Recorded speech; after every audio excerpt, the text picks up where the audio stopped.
a link to agenda and meeting minutes. When you click on that, we're live, everybody. You can find it down under under meeting minutes for today. So you got a little maneuvering to do. Sorry. Welcome everyone to our Town of Manlius board meeting. Lost count of how many Zoom meetings we've had to date. And so before we get started, let's do the Pledge of Allegiance, please.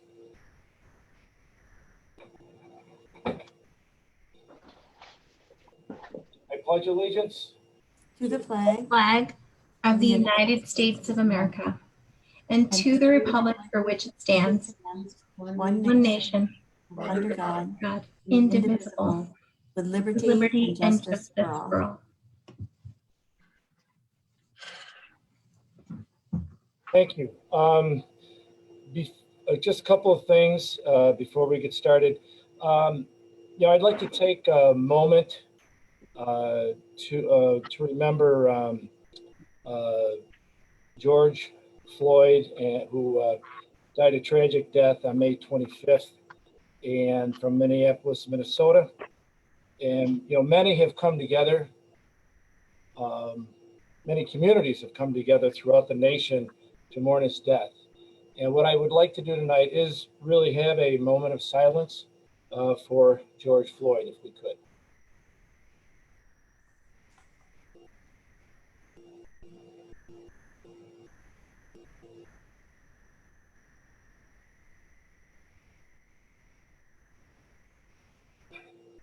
Thank you, everyone. To move on, we need to go to item 3, which is approval of the minutes, May 13th. Mr. Supervisor, I'd like to make a motion to approve the minutes for May 13th. I will second, Sarah. All in favor? Aye. Opposed? Carried. We have item 4, which is approval of abstract 11. Mr. Supervisor, I'd like to make a motion to approve abstract 11 in the amount of $272,078.80. I'll second. All right. All in favor? Aye. Opposed? Carried. Real quick before we get on to the public hearing, which for those of you who are observing outside, the public that are watching this, we will be moving item 7, which is the zone change discussion for the New York Inland Port, up to item, we're going to move that up to item 5.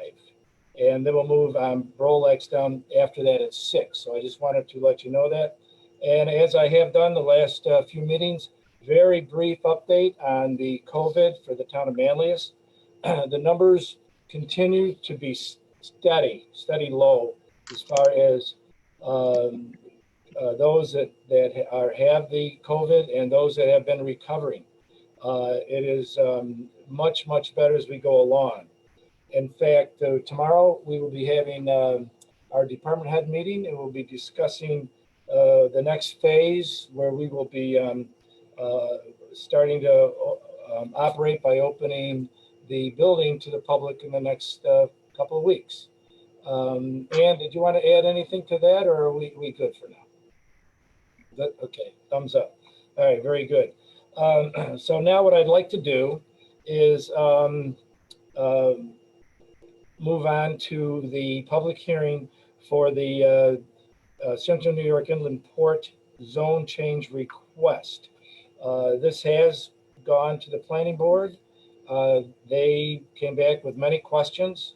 It's come back to us. We've had tremendous meetings with all the members, the important members of the 3GI group. And so now we'd like to open up a public hearing. I would like to have a motion to waive the reading of the public notice before we do that. I'll make a motion to waive the public reading. Second. Do I have a second? Second. Okay, all in favor? Aye. Aye. Opposed? Carried. All right, what we're going to do is, at this point, I'm going to pass the baton on to John Deere. John and Heather and I have been working very closely with the 3GI group regarding this zone change. We had a number of ideas and excellent meetings of the importance of this project going forward, especially considering the increased truck traffic that has occurred since the rail yards have improved their area, as well as the fact that you now have the Amazon warehouses that will also increase more traffic out this way. So with that, John, I'd like to hand it over to you so you can take it from here, please. Yeah, so I will go ahead and introduce everyone we have from 3GI and their team. We have Chris Beck, Vita DeMarchi, Jim Brang, Terry Brown, Ted Bienkowski, Alan Thomas, Steve Catrone, Matt Naparella, and Christian Hill. And we'll start the public hearing off by having a brief presentation from them to kind of get everybody up to speed on the project. Then we have a number of guests who, once 3GI has wrapped up, I will be happy to introduce. We've asked them to, weigh in on the project, bring, some relevant questions, help start the conversation. We'll then move to, John, we'll then move to. can I interrupt just for a quick second? Yeah. I forgot. It's very important that we know who the board members are here tonight too. So I forgot to do those introductions.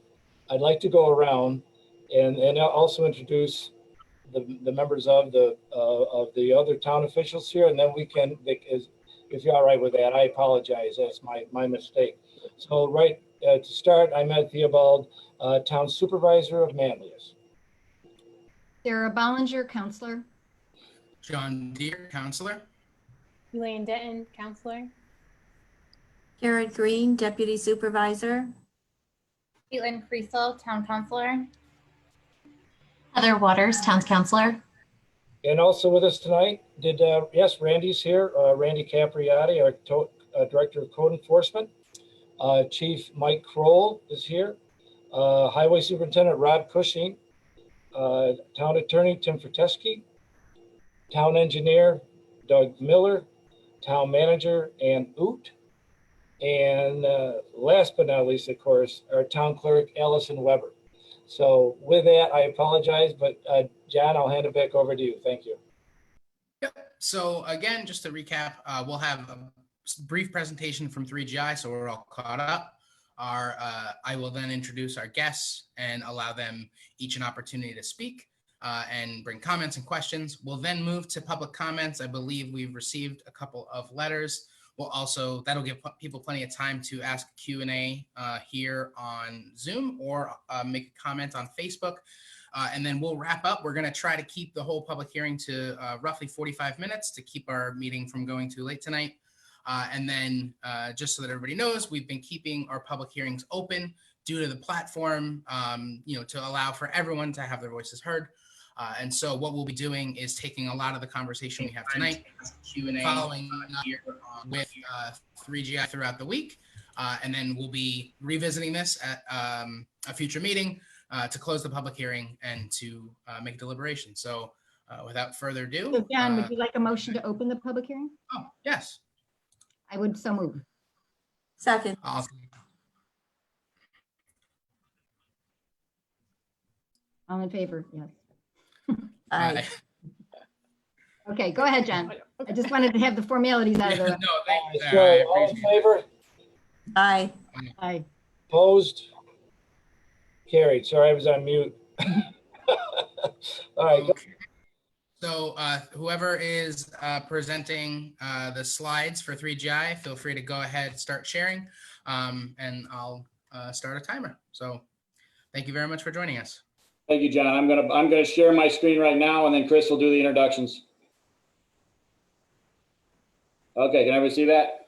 Mm-hmm. Go ahead, Chris.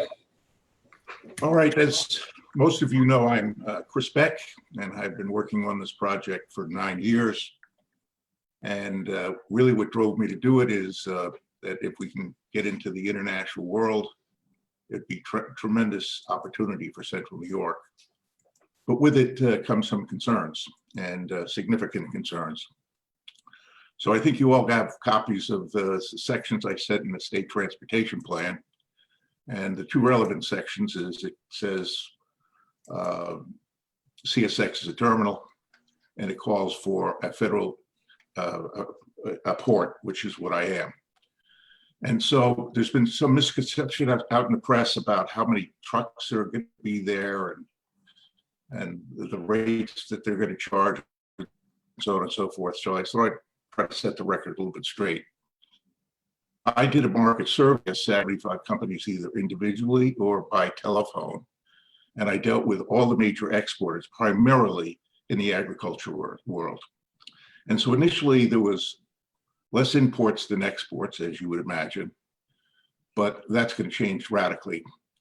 So there's really two things that I would ask as you listen to this presentation. I'd ask you to focus on the transportation, road problems, and so on and so forth. And I'd also like to tell you that some of the people I'm going to ask to speak are going to do it relatively quickly, but they're going to tell you how they control traffic, because that's what this is all about. A port controls traffic flow. A terminal does not. So with that, next slide. All right, here it goes. Back. Okay, so I wanted to thank John Deere and Supervisor Theobald and the entire town councilors. We want to kind of go through just some, and again, a brief couple topics. And we all know the hot topic right now is everyone's talking about the economic driver of Amazon. And Amazon is sitting in the town of Clay. Initially, they're saying, well, the truck traffic is coming off of the thruway, but they never really talked about where that cargo was coming from. Well, we all know now with the international port being CSX as of August of 2019, it's going to start and initiate in our own backyard here at the DeWitt Rail Yard. So with that, Amazon is the tip of the iceberg. As Chris had mentioned, there is the economic driver here of an enormous amount of exports, and let alone Amazon is only a portion of the imports that are coming in and out of the rail yard today. So what we did, though, just as an example, is we took a look at this new warehouse, and we said, if we look at this new warehouse, and it's been well documented, it's 3.8 million square feet. And you convert that 3.8 million square feet, which is the footprint, and you say, what's the volume of cargo that's available within that massive 5-story building? So we did some calculations and made some assumptions. And essentially, that building is going to have about 89 million cubic foot of storage. One container holds about 2,260 cubic feet. What that means is to fill that warehouse and to operate and maintain that warehouse, it's going to take 39,345 containers. Just last week, Syracuse.com and News Channel 9 had a report, and it quoted Ron Epstein, who is the executive, assistant executive to DOT coming out of Albany, and he indicated that the study with the money that was invested into the DeWitt Rail Yard, that once the truck traffic exceeded 30,000 trips per year, that there's going to need to be infrastructure improvements within the local area. Just to fill the one warehouse, we're already at 39,300 trips, and that's going to occur within a month, within 2 weeks, 3 weeks. So what we're saying is the big impact is here. Thank you, Matt. Next slide. Can be expected. So with that, I wanted to turn it over to Alan Thomas. I want to introduce you to Alan Thomas.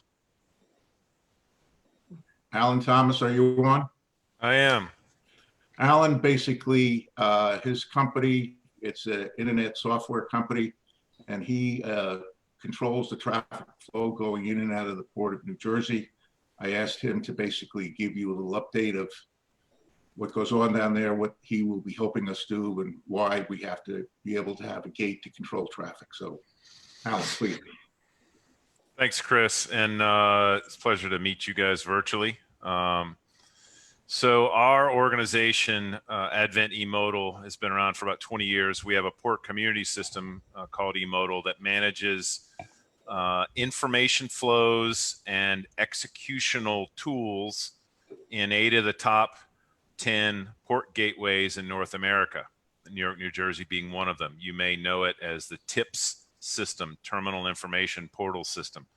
That's where shippers and motor carriers and owner operators go to get information about their cargo. What terminal is it in?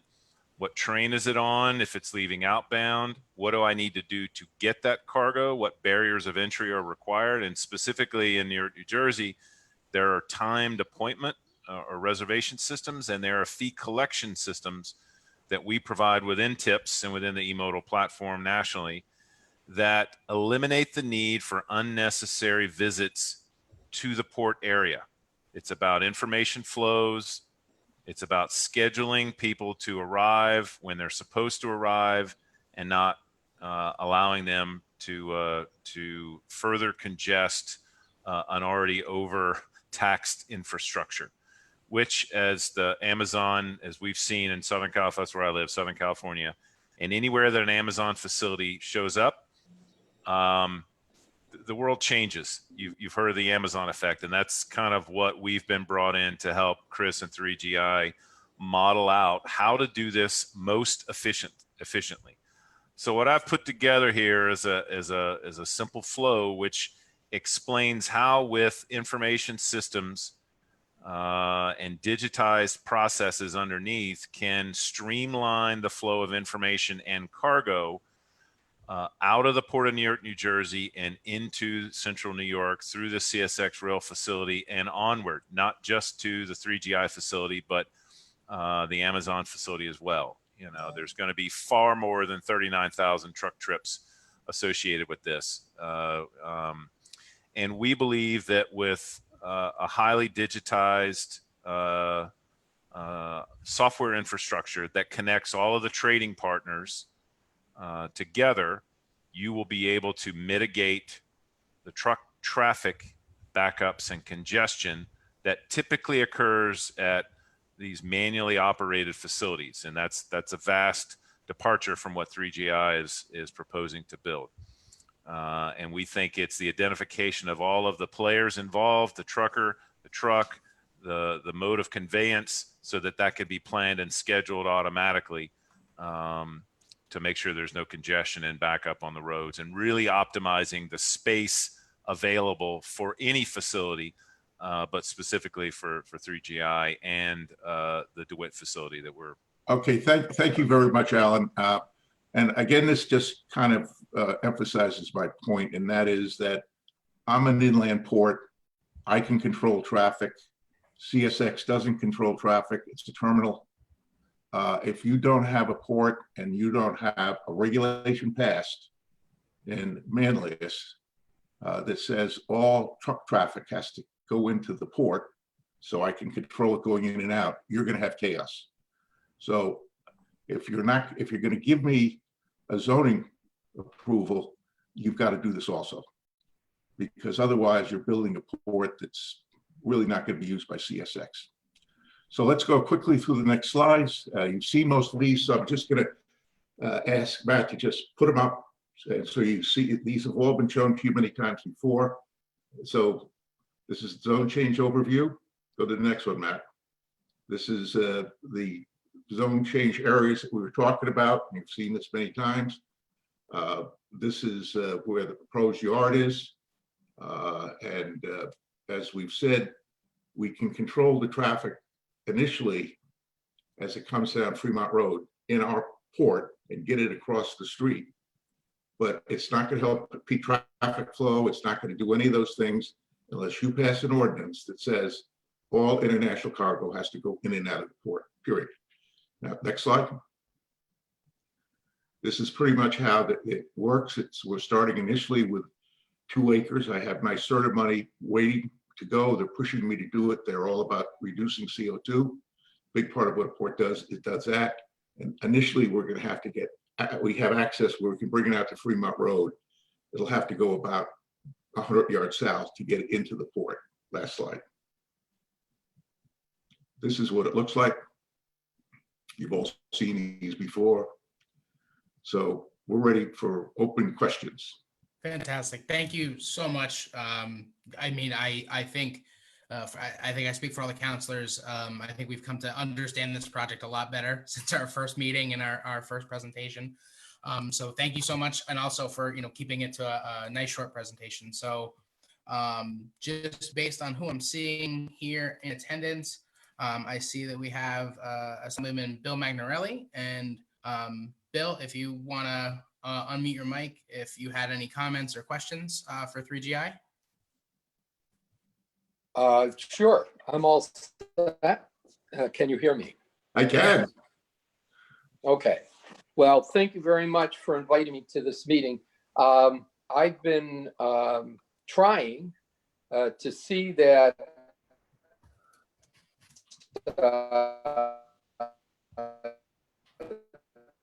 You're breaking up a little bit. this area gets an inland port for a number of years. Can you hear me? Off and on. You're coming in and out a little bit there, Bill, but I think you were referring to. Well, I'm sorry, I'm on my cell phone, so I apologize for that. But I will try to get through this as quickly as possible. The only thing I wanted to say is I've lived in this area all my life, and the terminal area in East Syracuse has been around since I was a child. And I remember seeing it much bigger than it is now when I was growing up. And it always seemed to me that that was the optimum place to put what we were going to invest in by the state. CSX asked for $19 million in order to put up the cranes that you see there now. They're going up if they're not completed already. I felt that the terminal was already there. The rail yard is already there. The people who live around that rail yard are aware of that rail yard. It's been there, like I say. I don't want to tell you how many years because I'm going to give away how old I am. But the bottom line is it's been there. It's been used as a rail yard, and this is a continuation of that. Now, what you're talking about, an inland port, is enhancing that even more. With what happened with the Panama Canal expansion, and I know you've gone through all of this with Chris, and the bigger cargo ships that are coming into the Port of New York and New Jersey, the need for inland ports, not only one, but many, is very great. The other part of that is we're going to reduce the amount of carbon dioxide we're putting in the air by taking trucks off the road. And I think that is one of the major points here. Let's use what we have, and let's let Onondaga County and the town of Manlius do it in the right way. I think there's been a lot of thought put into the project so far from what I can see. I think it's going to be an enhancement to all of central New York, not just Onondaga County. And I'm very, very positive on this entire endeavor. I think we should be going forward with it. I don't know what Amazon is going to do, but even without Amazon, we need this inland port. I think Amazon is only an example of what could be brought here because of an inland port. And if it's done in the right way, with the experts that you're listening to now, I don't claim to be an expert on how you get traffic around. Even though I am chair of the Transportation Committee, I am learning as we go along. I think it's important that Onondaga County move forward and that the town of Manlius help as much as possible to get this project up and running. And with that, I'm going to just say I'll answer any questions you might want to hear. I heard Ron Epstein's name. I'm yelling at him all the time. So if you want to If you want me to get on the phone with him, let me know. And he's a nice fellow, by the way. But, anything you want to ask me at this point in time, I'll be here for another 15 or 20 minutes before I have to jump off, but be happy to answer any questions as far as the state is concerned. Thank you so much. Really appreciate that. And I think probably the main question on our mind would be, many of the board members are fairly new at this. We don't necessarily understand all the process that goes into this. It would really be, what are our best next steps to, move towards actually making this project happen, when we talk about state and federal money, and the other assistance we might be looking for from other entities. John, is that question directed at me? It's more for Bill, but this is part of the discussion, I think. Well, I'm just going to say very generally, first of all, Chris has been involved in this for longer than me, okay? The bottom line on all of this, though, is the more cooperation the state sees, or any, the federal government, the state government, or anyone that's going to be involved in this in terms of people who are going to use the port, etc. CSX, which is a big, tough to deal with organization, okay? The bottom line is the more you can show a cohesive bunch of people who are all on the same page, whether it's the town of Manlius or the county of Onondaga or Chris Beck, who's leading the charge, but everybody together on the same page, you'll get more done. The bottom line, that's what you got to have.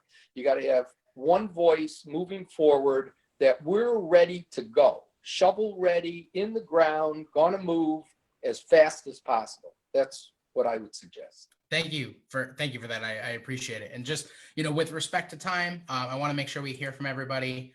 I know there are a number of folks here from the ESM school district.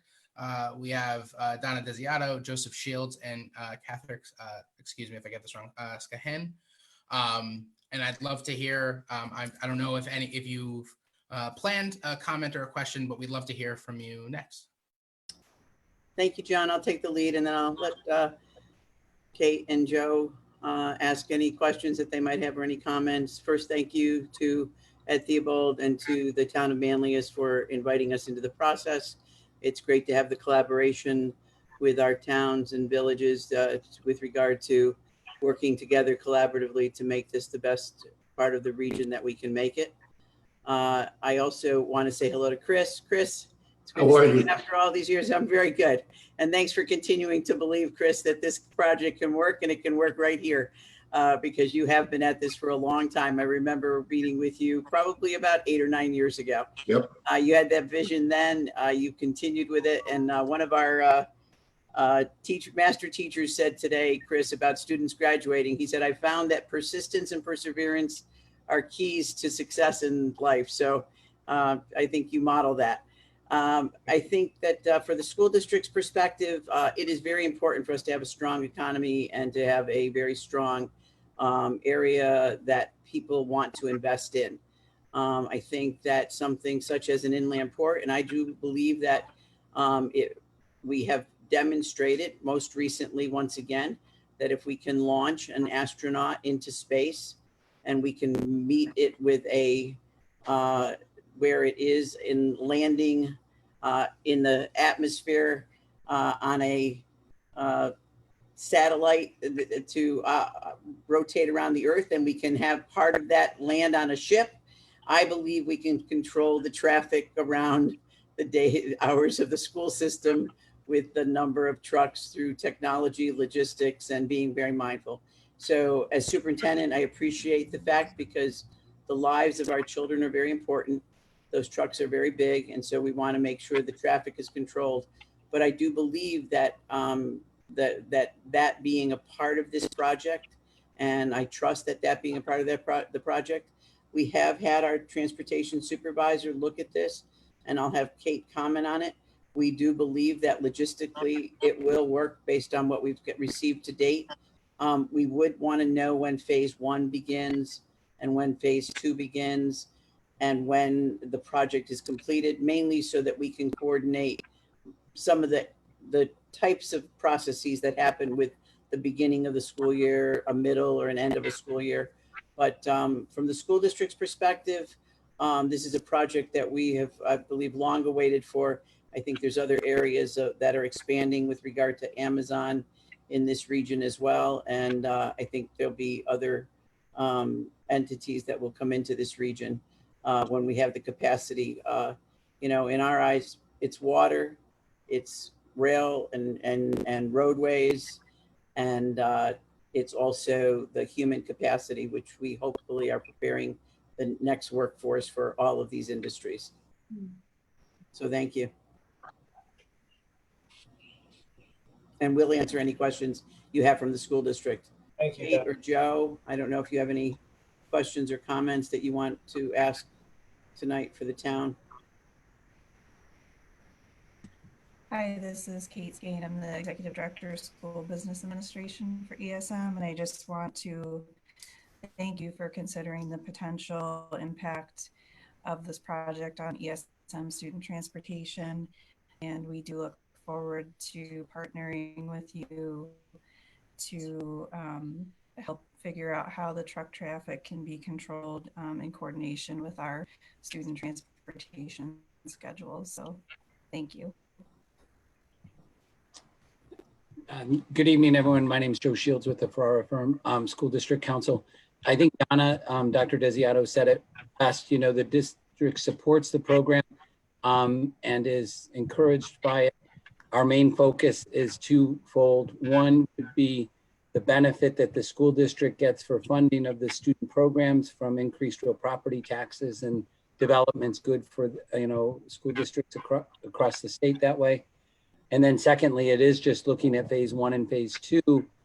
And, the access on phase 1 on Fremont Road may be, what we wanted to be understanding better, because the district transportation center is right there. And then there's Fremont Elementary, Woodland Elementary, and Pine Grove Middle School. But it seems that you're addressing that. And so that's the main point. But thank you very much for inviting us tonight, and appreciate it. Thank you very much. Does someone from 3GI maybe want to take about a minute or two to go over a timeline? Because I feel like that's something, that's previously asked, but I think that's something that's on the mind of a lot of folks too, is understanding the timeline of this project. Okay, and I believe the superintendent of schools asked that question, and she had very good reason to ask it, and that is that it will have impact as we move the project forward. And as all you know, I gave you different phases of the project, and so we didn't include that today. But the first phase can be done almost immediately once we get the permits, because NYSERDA has given me money, which I have to match, which I will match, to build this port. But as I build this port in the first phase, there's other plans, because we have a real traffic problem on Fremont and Kirkville Fremont Road. So we at least have to start controlling that right now, because that's within our destiny. As I said to you at the outset, once I have the permits, I think it'll be constructed within probably a month. My engineer's giving me some thoughts on that. We're ready almost with the permit application. So once that we get in that process, that's good. But also, a port that doesn't have controls for transportation control will never be able to control traffic, because CSX really does not care about that. And the trains come in whenever the trains come in. And when they come in with surge. And what you've got to do, and I heard this in the town of Clay, everybody wants to control peak traffic flow. And the only way you can do that with control peak traffic flow is what I had Alan Thomas speak to earlier. We have that technology, we have that project, and all we need is a gate, infrastructure, and we can control that time. Now, as we do that, it's going to be extremely important that I listen to you all about what times are of concern to you. In the town of Clay, they talked about, they didn't want traffic from 5 in the morning to 9, and then they said something in the evening. Well, they really can't control that because we have to control it. You have to control from where it's coming from or going to, because that's where your control point has to be. And so I can hold cargo that's destined to go over to Amazon during peak hours, and then I can release it. Now, when the containers come back, I just also want to point to you, they're all different colored containers now. So that means no one freight line is doing this, because they've now got these massive TE ships coming in because of the Panama Canal. So part of what you want to do is you want to organize the flow of the different containers so it'll match up efficiently with the boat as it comes back in for exports. And then you get lots of buying power with that. And it's really buying power that will benefit Costco or, the agriculture people. Allison, do you have some comments from some people that you would like to share for questions for them right now? We do have one. John, one more. Who's here, who we've invited to speak. I want to acknowledge Christina Burtis, who is here to listen on behalf of Congressman Katko. So I did want to thank her very much for being in attendance to let Congressman Katko do the conversation that we're having. Oh, thanks for having me. I'll be sure to pass this all on to him. Thank you so much. Really appreciate it.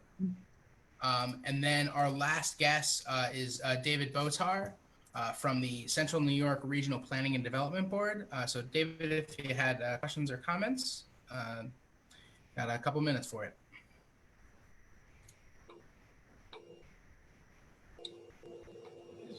Is he muted?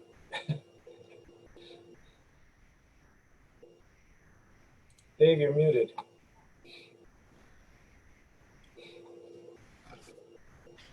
Looks like you're unmuted there. Yeah. Don't know if we can hear you though.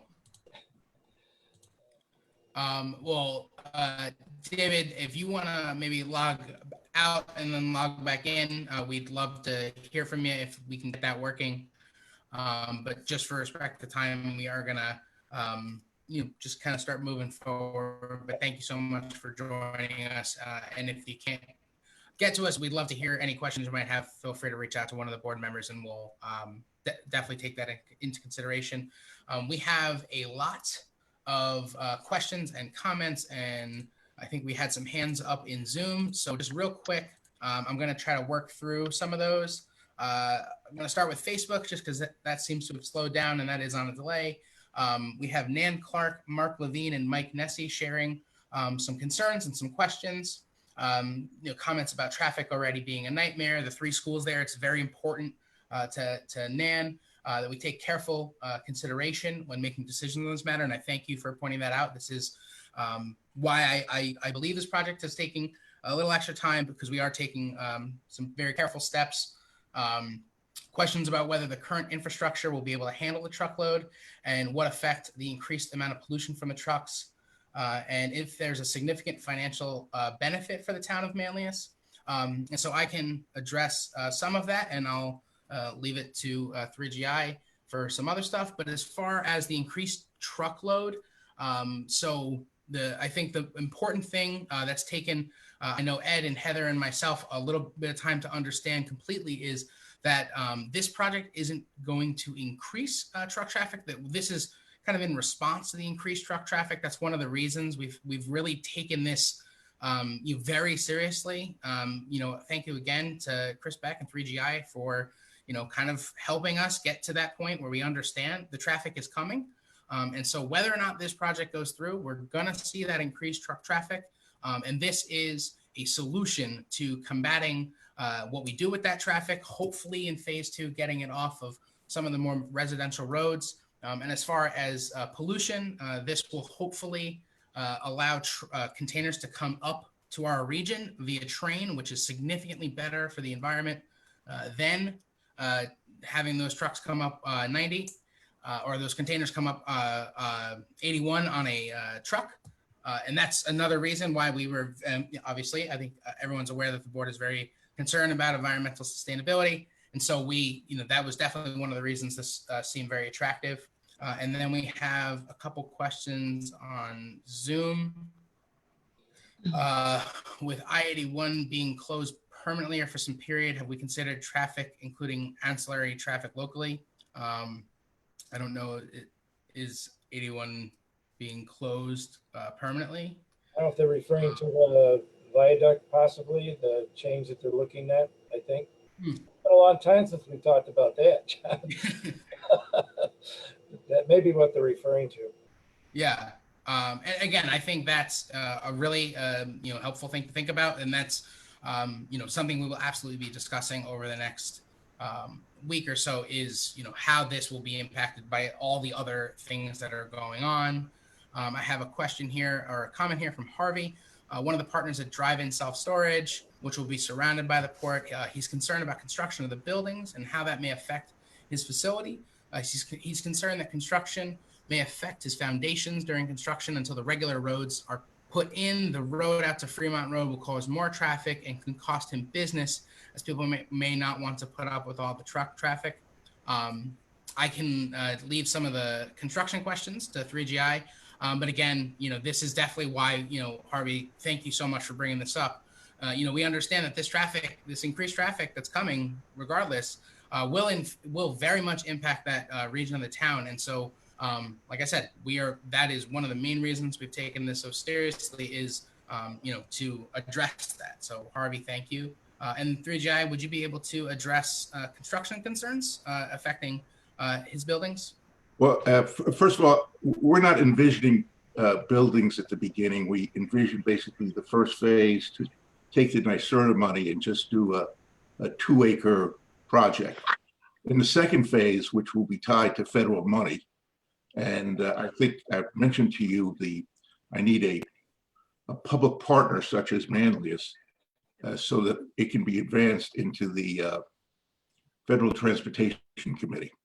And I put that in about 4 years ago, and we didn't get it because it was not in the state transportation plan. But it now is in the state transportation plan. I've got all the work for it.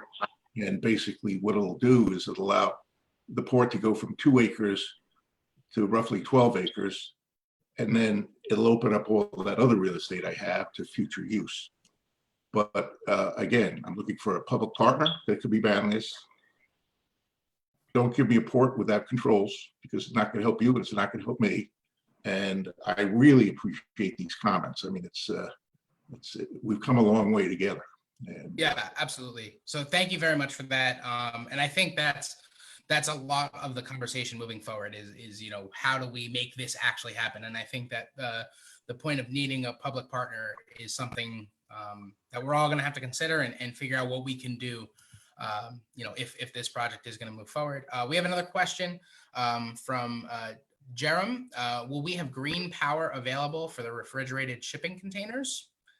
Is there any plan to leverage green power for at least for, I assume phase 2 with the warehouses and the refrigerated units that'll be there? Well, my background. I mean, I have a very strong environmental background, and even at the companies that we founded in Syracuse, we have green power. We have solar panels and all that stuff. So we're a big believer in that because, CO2 is just a huge problem facing the world. And we're just beginning to come to grips with it. And projects like this are intended to reduce CO2, not increase CO2. Absolutely. Thank you. We have a comment from an anonymous viewer. Given the platform, I think it's appropriate that we read it. How many more big rigs are going to go by my house? That's only 15 feet off Kirkville Road between the port and 481 or Route 481. Exactly. That's why we're having this conversation. Thank you so much for submitting that question. We are very concerned about increased truck traffic. And then from Diane, what about increased truck traffic on Central Ave? There are many trucks that head into Manoa Village now to the truck rental service / business on Central Ave at all hours of the night. And I think, that's very much in line with the conversation we're having of being able to manage what's leaving the port by being able to have a spot for it to stop so that we can, make sure that trucks are going from the port at times that are fitting into the lifestyle of the community there. Anything to add? Alan, would you just so. add? And so from Sharon, what's that? I'm sorry. I wanted Alan to just amplify on what he can do to control trucks as they move around the marketplace. Just quickly, Alan. Yeah, it'd be great. Yeah, it's all about prior visibility. The best analogy I can use is if any of you fly the kind of TSA pre-check model. If you give some information, allow yourself to be background checked, and you have a mobile app, you can go through a special line and you wait, a few seconds. You don't have to take your shoes off. You don't have to take your computer out. That's the same kind of process efficiency and digitization that 3GI is planning. And by doing that and forcing at least prior visibility, if not hour by hour scheduling of these trucks, you have the control over when and how they move, working with partners like CSX and Amazon, where you would integrate all of the transport and logistics systems together to dynamically shift that based on what works best and removing congestion from the roads during peak hours.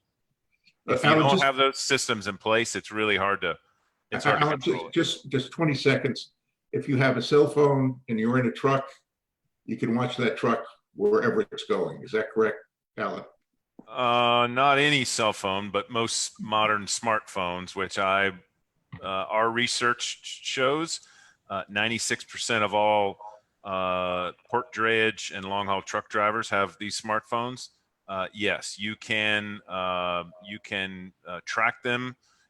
Then they have to opt into this, right? This has to be a part of your operational standard operating procedures. But at minimum, you could know when they pick up a container and when they arrive your facility to drop that container. You can do that. It all depends on your operating procedures. But any phone can allow you to do this with no special equipment required. And so that really answers the previous question, and that is, how can I control traffic on the roads that are not near the port, but away from the port? And the answer is, as long as you have a port controlling it and they have smartphones, that's what the world's coming to. Thank you very much for that. We've got a few more questions. I am, just to remind everybody, we are going to keep this public hearing open. We are incredibly grateful for all of the questions and comments. And if we do, I do want to leave some time for the counselors to ask a few questions if there are any. So what I'm going to try to do is wrap up the questions that we've got coming in, and then we will, anything we don't get to tonight, we'll definitely revisit at the continuation of this public hearing, but we'll make sure that we're reaching out to everybody to try to get answers, in the meantime. From Sharon Docker, with this project and with the Amazon project, what are plans to hire companies that are owned by people of color? How will these projects impact housing needs for employees? Will those housing options be affordable? Is that something 3GI wants to address? Because I think from my understanding of the project, this isn't a massive number of jobs, but we could definitely have that conversation around construction and things like that. Well, one of the things that, first of all, Matt Naparelli, you all know, he's my lead construction engineer. He's a local guy. He has local employees. He does that. It's always our intent, basically, to source as much as we can locally. When we did our building over on 360 Water Street, we did as much local contracting as we possibly could. And so it was, and I understand that. Now, the first phase of this is not going to be a real big job creator. The second and third phases will be. But in order to get to the second and third phases, you got to get it shovel ready. And that's what Bill was saying. This is shovel ready right now once I get those permits. And that puts you in the position for all this federal money.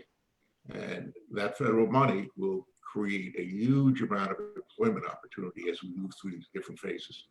And so I've always been about veterans. I've always been about doing things sustainable, which always has to do with local hiring and so on and so forth. So I agree.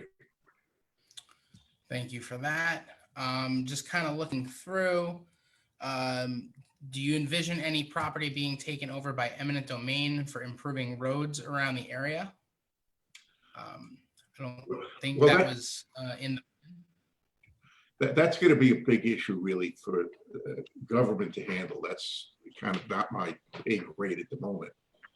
But in order to really solve, to truly get the second phase of our project working, it's going to require a lot of money, transportation money, really be directed at connecting efficiently the port for that. And so we've had a lot of discussions with the councilman and other people about the need to do this. And also a number of years ago, but I think Doug Miller knows this, about 5 years ago, I put in a Tiger grant for the town of DeWitt, and it has been subsequently amended, and Doug did that. But that's what federal money is for. Federal money is really meant to deal with the infrastructure needs of a project like this. And it's shovel ready. We got a governor named Andrew Cuomo, and we got a senator named Schumer. And those guys ought to have some pull. But we'll see. Okay. Thank you for that. I believe Bill Magnarelli, did you have something to add? See, you raised your hand? Yes, I just wanted to say thank you very much for inviting me to this meeting, and I want to wish you all the best. I think this project is a good one. I'm going to have to leave you right now, but I really did want to make sure that I did join you and let you know that I think this is a big deal for Onondaga County, the town of Manlius, and all of central New York. So I hope the project goes through, and I wish you all the best. Thank you. Thank you very much. Thank you so much, Assemblyman. Okay, so we've got a lot of questions that have come in, and so I see here from Ed, we're worried about the time. I want to make sure everyone knows that we are not trying to cut off the conversation. This is a continuing conversation. We're going to make sure that all of these comments are collected and put out on the website. We'll look to get answers to all those questions to make sure that, and if there's further questions, please email us, call the town. We are as concerned as everyone asking these questions to make sure that we get answers to them. We're hoping to do that in a timely manner. I did see one thing, questions about materials, maps and stuff like that. We have posted on our website. It's in the agenda and it's on our Facebook page. So if you want to take a look there for further documents, that would be a good first step. Otherwise, please reach out to us. We will be happy to help connect you with those resources. John, may I interrupt you for a second? So I think I will give it to, we are at 45 minutes into the public hearing. Yeah. I just wanted to suggest something. Tell me what you think. There may be people who have questions that sort of don't rely on going back and doing the quick research. They could be answered now. And then some people who know, oh, if I look at that plan too, that'll help me. And I know this hearing is open. So if we could ask people maybe to self-select based on that, and then I'd be willing to, forego, since I have an opportunity to speak and ask at the next hearing, no matter what, my schedule, it's already on my schedule. I would forego time to ask my questions right now so that we could give as many people who have attended a chance to ask. Yeah, I think that sounds good, Heather. In fact, what I wanted to do before we make a motion to continue the public hearing is, it was 5 months ago, I think, Chris, when you came to us at the board. And as a reminder to all those that are listening, we are talking about a zone change from RA, restricted agricultural, to industrial. And what we were very concerned with was how much of that property would be affecting the neighbors on Kirkville Road. And therefore, we reduced that zone to give room so it wouldn't interfere as much with Kirkville Road and the population there. And also, as Chris has alluded to with the Fremont Road, that is supposed to be a temporary road until we're able to get the trucks safely from Kirkville Road to that property somehow through industrial and agricultural or off Gurdon Road, which is south. And then that's where National Grid comes in. That's where wetlands comes in. So these are all additional concerns and conversations that we're going to continue to have as we continue this public hearing, I'm sure. So, with that, I just wanted to wrap that up. And Heather, I appreciate you jumping in there. And I think that's a great idea that we have so many more questions that we can get those to me and we can get those on to, Chris and Matt and get a lot of these answered.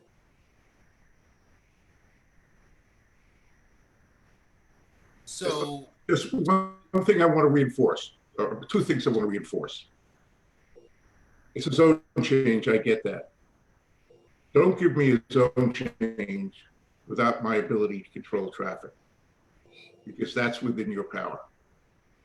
The town of Manlius can do that. That's within your jurisdiction. I know it is. And finally, remember, I'm still looking for a public partner like Manlius and I will produce them, and I have produced them, to produce documents that you will sponsor going into the federal government.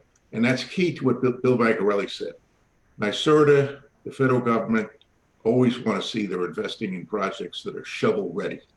This is shovel ready to go. Okay, Chris. Good. All right. So go ahead, John. I think, again, thank you for the questions and comments. We'll be working to kind of collate those and get answers to all of them. But I just want to, now that we're kind of at the end of this, did any of the counselors have any questions, since we've got a large team from 3GI here? John, I'm all set for now. I'm going to read the questions and comments from the public once we kind of get those all in one place, and I look forward to hearing the response from Chris and the rest of 3GI. I think we're heading in the right direction, and we're making sure that the public is heard and that they get the questions that they have answered. So I think that this is it's good momentum, and I'm looking forward to seeing the questions that come out in the next couple weeks from folks in the community and from the surrounding communities. So we'll all kind of learn together, I think. Yep. Very good. Anyone else? Yes, Elaine. So I would like to, one question about the added cost to go through the port. I'd be really interested in hearing that. All right, so there's numbers that have been put out that are wrong, because part of what we were able to do with the state transportation plan, and Matt Driscoll was the commissioner at this point, and I've known Matt for a long time. And so one of the things I said is, we have to get a guaranteed price from CSX. And so that price is far below the $500 that you've been shown. However, CSX came back and said, if we give you a low price, we have to have some adjustment for fuel adjustment clause. Because, that's a variable cost that just hits their ability to operate. So there is a provision in it. There's a base price, and then it has a statistical way that you could adjust for fuel. Now, as you know now, the world is full of petroleum, and, it's probably very low. Now, sometime in the future, it may be higher, but just remember this, that fuel cost goes over to the truck. So it's a fair variable to put in. But like I say to you, give me the ability to control it, and I'll do it. And I said to the commissioner back then, give me the price so I can give it to my clients so that it can just beat the prices they're paying today. Because that's what this is all about. You can't look at a project like this and say you're doing it because you want to make a lot of money on it. You're not doing it because you want a return on investment. You're doing it because it's the right thing to do. And I want to thank all of you because, you know, since we've started with you new counselors, it's been an extremely positive experience. But I also have to tell you that I have done many stakeholder meetings, have met with many council people and spent money because I knew that this is a huge economic driver. But I also knew you can't have a terminal without a port. Just not going to work because you're going to have chaos. So thank you from my point of view. I really appreciate this. Well, I do have another question about flooding or just about water. There's so many wetlands there, and I know that, or I think Kirkville Road does have some flooding issues. I don't know if Rob can help answer that, but with the inland port, will that help or will that hurt? Okay, so we did a major study with Dave Botar, and I had brought in a world-renowned expert to really look at those questions. And a big part of this project was, how do you protect wetlands? And how can you improve the quality of wetlands? And so we've had many discussions with the public about that being a huge area of our sensitivity. And so you're absolutely right. You have flood zone problems all over this area. But we have other pieces of property that we would be putting in to turn them into wetlands. And we also would be able to enhance the quality of those wetlands. And that's all part of some of the future phases. And it, you know, the cost of doing that, it's not inexpensive. It is really expensive, but it's, you know, that's our orientation. I mean, that's where we came from. So that's in our heart, that's in our soul. Both, if I may, both floodplain and stormwater are highly regulated in this day and age. And you'll see on our graphics that we're showing placeholders, albeit it's not finally designed, for stormwater mitigation basins, which as well will help attenuate the flood concerns in the area. So in this early stages, we've already considered and have addressed those issues. I just want to point out to everybody watching on Facebook and in Zoom that we are planning to collect a written Q&A document that will be available at some point in a week or two or three sometime. And that will be something you can all share with your neighbors or whatever who weren't able to be on the public hearing today. So I just want to make people aware that we are going to continue to be pushing out information about this important project. Yep. Yeah, thank you, Sarah. And I think that, you know, I think we should move along now. I mean, this has been great. We can go on, believe me, I know. But I think what we need to do is make a motion to continue this. And I know we've looked at a couple of different dates, Sarah,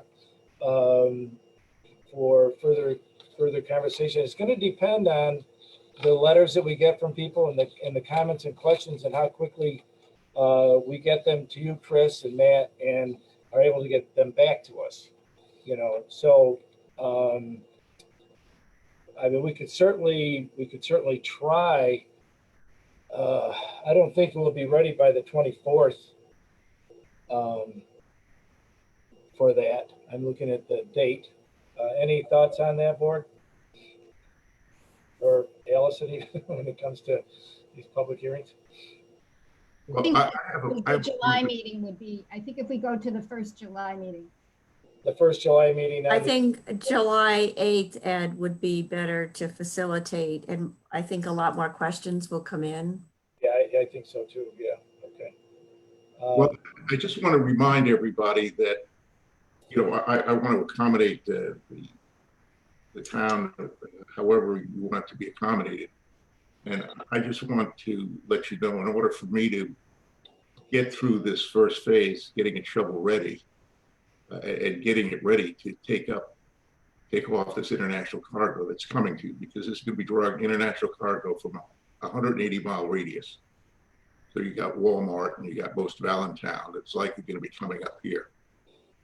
And as this thing opens, you know, you want to be able to control it.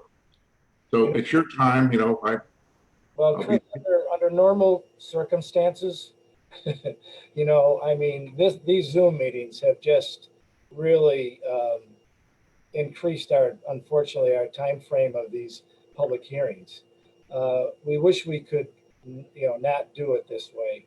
Our hands are tied a little bit on this, but you know, we're going to move on this. There's no question. We got a lot of good questions that I was looking on Zoom and what we were getting from Facebook. So I think that that'll be very helpful going forward. But I think we've got to. I think we've got to shoot for the 8th if we can have a motion to do that. So this is Sarah. I'll make a motion to continue the public hearing on July 8th. I'll second it. All in favor? Aye. Aye. Opposed? Carried. I was going to ask any more discussion, but I knew better, so. All right. Thank you, Chris, 3GI, everyone who made it here, all the public officials. It was just fantastic. Donna, good to see you again in your orange and blue, and everyone else. And we really appreciate your participation in here. It's very important that we get this information out to the public because there are a lot of people that aren't aware of this, and they will be now. So let's keep the ball rolling. We thank you for including us, Ed, and we will be interested in hearing more about timelines for phase 1 and phase 2 and any other information that's related to federal funding. I'm glad to hear that the community is weighing in on any questions regarding this. It is really a community effort, and so thank you for including us. You're welcome. Thank you. All right, I want to thank everyone, and I want to move on to item 5 now, which is the Brolex properties. And I think we did have we had a presentation on this. It's been a little while.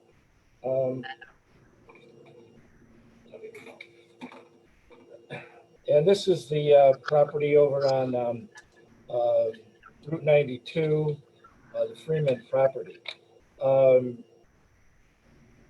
Do we need to have, should we do have the board have any questions, or should we just go into the public hearing like we did this last time? That seemed to work pretty good. Everybody for that? So I think the purpose of this is a public hearing regarding a zone change, correct? Right, yep. Right. So I would like to waive the reading of the public notice. Okay. Have a Second. All in favor? Aye. Aye. And then this is a continuation of an open hearing, so we don't have to open the hearing because it's already open, right? No, I think this is a new one. Oh, this is a new one. Okay. This is the new one. All right. This is the first one. Okay. Right. Sorry. So, Thank you very much. I'm trying to pay attention. So Brandon, Scott, and Josh, are they all here? Brandon Jacobson, Brolex Properties. Okay, hi. So we need a motion to open the public hearing, and then we can have our presenters introduce themselves, and then they can give their review of this again for us, okay? I'll make a motion to open. Second. All in favor? Aye. Aye. Opposed? Carried. All right, so with that, who wants to get started? We got all of you here, Brandon, Scott, and Josh, right? Yep. As again, Brandon Jacobson, Brolex Properties. We currently had a meeting with the planning board where they recommended us back to the town board in reference to an R3 zone change. And we submitted some documentation to the town earlier with some supporting documentation that we feel would be relevant to support the R3 zoning. And just making sure, has everybody had a copy of that or reviewed it? Yes, it was on the agenda. So if you look at the exhibit or the map that we submitted, there's actually 4 communities in proximity to what we're calling Freeman Hollow, Ravine Ridge, Spectrum Way, Homewood Estates, and Calvary Green. which are all zoned R3, and somewhat appears to be part of this property to be zoned R3. I'm not sure if that's accurate or not due to the zoning legend. And again, putting that forward, we feel that the R3 zoning would be, adequate and would work in harmony with the zoning that's around it. Okay.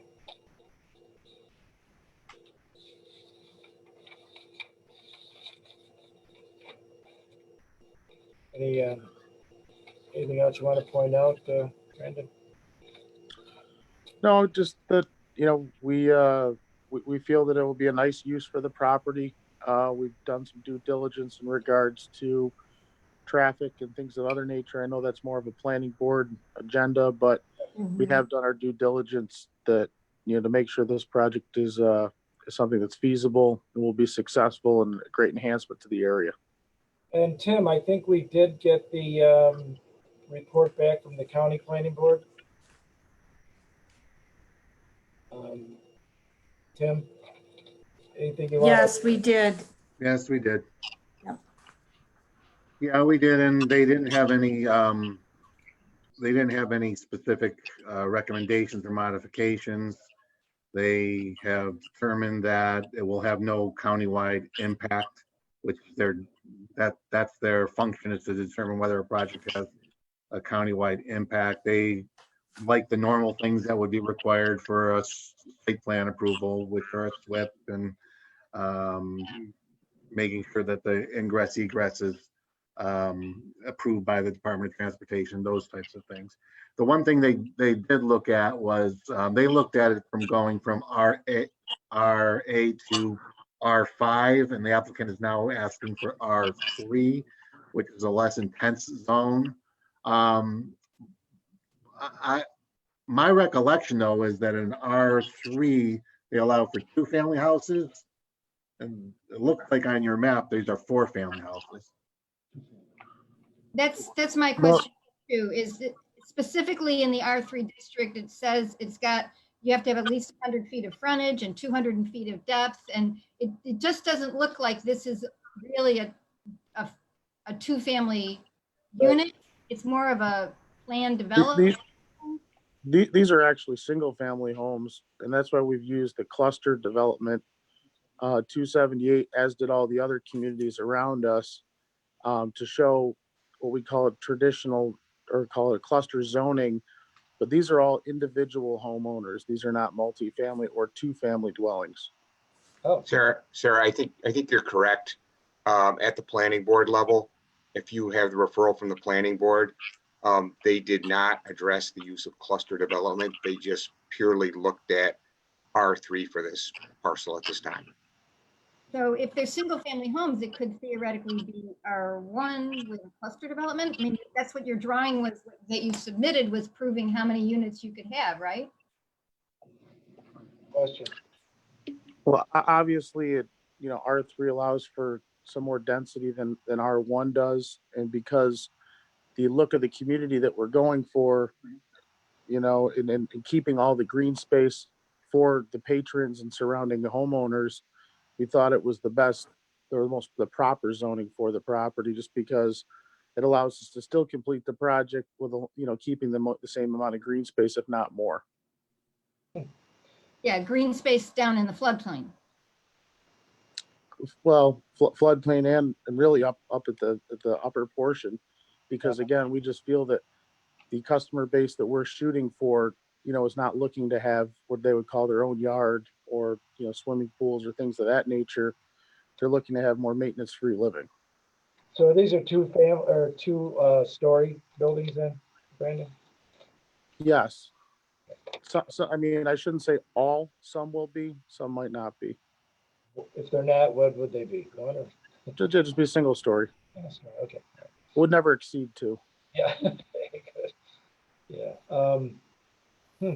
So what you're saying is you can get, with the R3, you can get more houses on that property than with an R1 because of the frontage and this is more of a cluster development, you're saying? Yeah, I mean, if for us to go into the floodway would be just so expensive, and And really, I don't think it's, well, for us, it's not necessary for the project if we can avoid it to go down there. And we just thought it'd be better for the surrounding areas because we're not, infringing on other property lines. Yeah. And two, we can achieve the density that we need up top with the R3.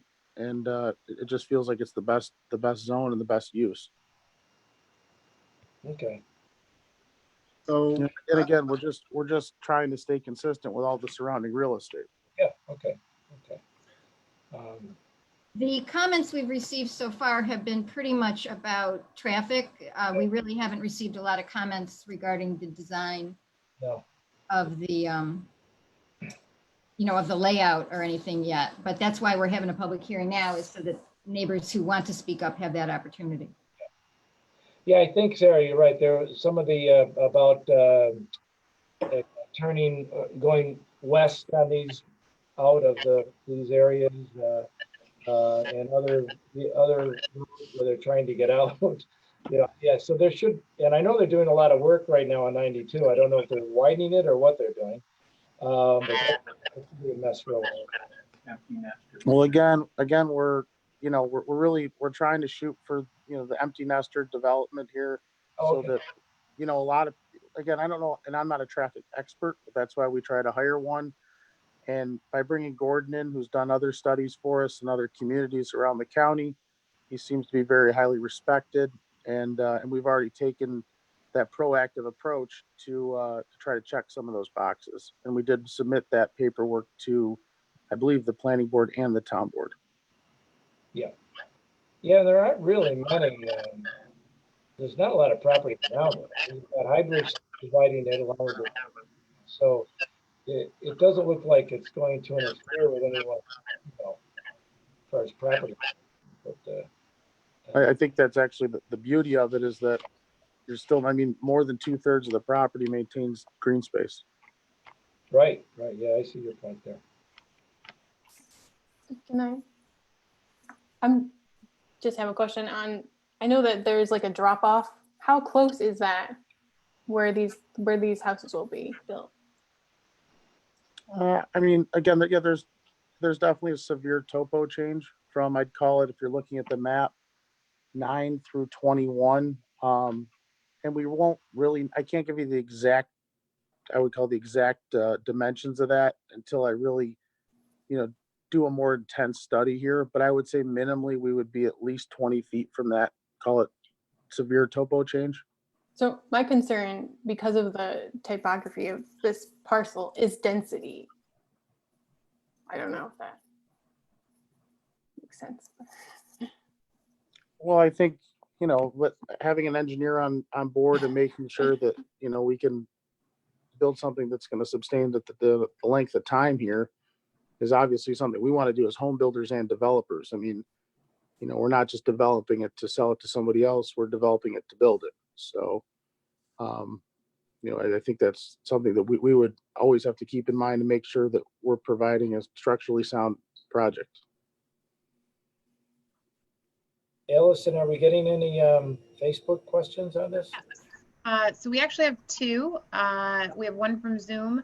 It says, it's from Ellen, and it says, will this Freeman Estates Rolex property project require taking down trees? Really, if you go on to what we call the upper plateau, there's probably a half a dozen trees that do need to be removed. But a lot of the trees and foliage that border the creek and on the bank we won't be close to and would like to keep them. I think it adds to the integrity and the value of the property. And, and obviously right now there already is a big structure, with some pavement area that's going to have to be removed and, have to repurpose a lot of it. So I would say maybe a half a dozen at the most. The most of foliage and tree area, again, is below in the floodplain or near the banks, where we want to maintain that for privacy for the patrons and keep the character of the property.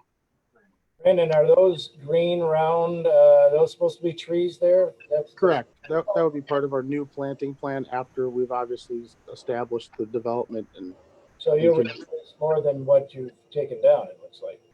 Oh yeah. No, I think we've got something like a dozen that are proposed. And also, in these communities, the patrons will have their own landscape beds and things of that nature that they can make, a little more unique to their own taste. Everybody's a little different. We've got to maintain the grass part of the HOA, but we do want to allow the freedom for some of the homeowners. So if they, want certain planting plans, that we can allow the HOA to approve them, and hopefully they can have them.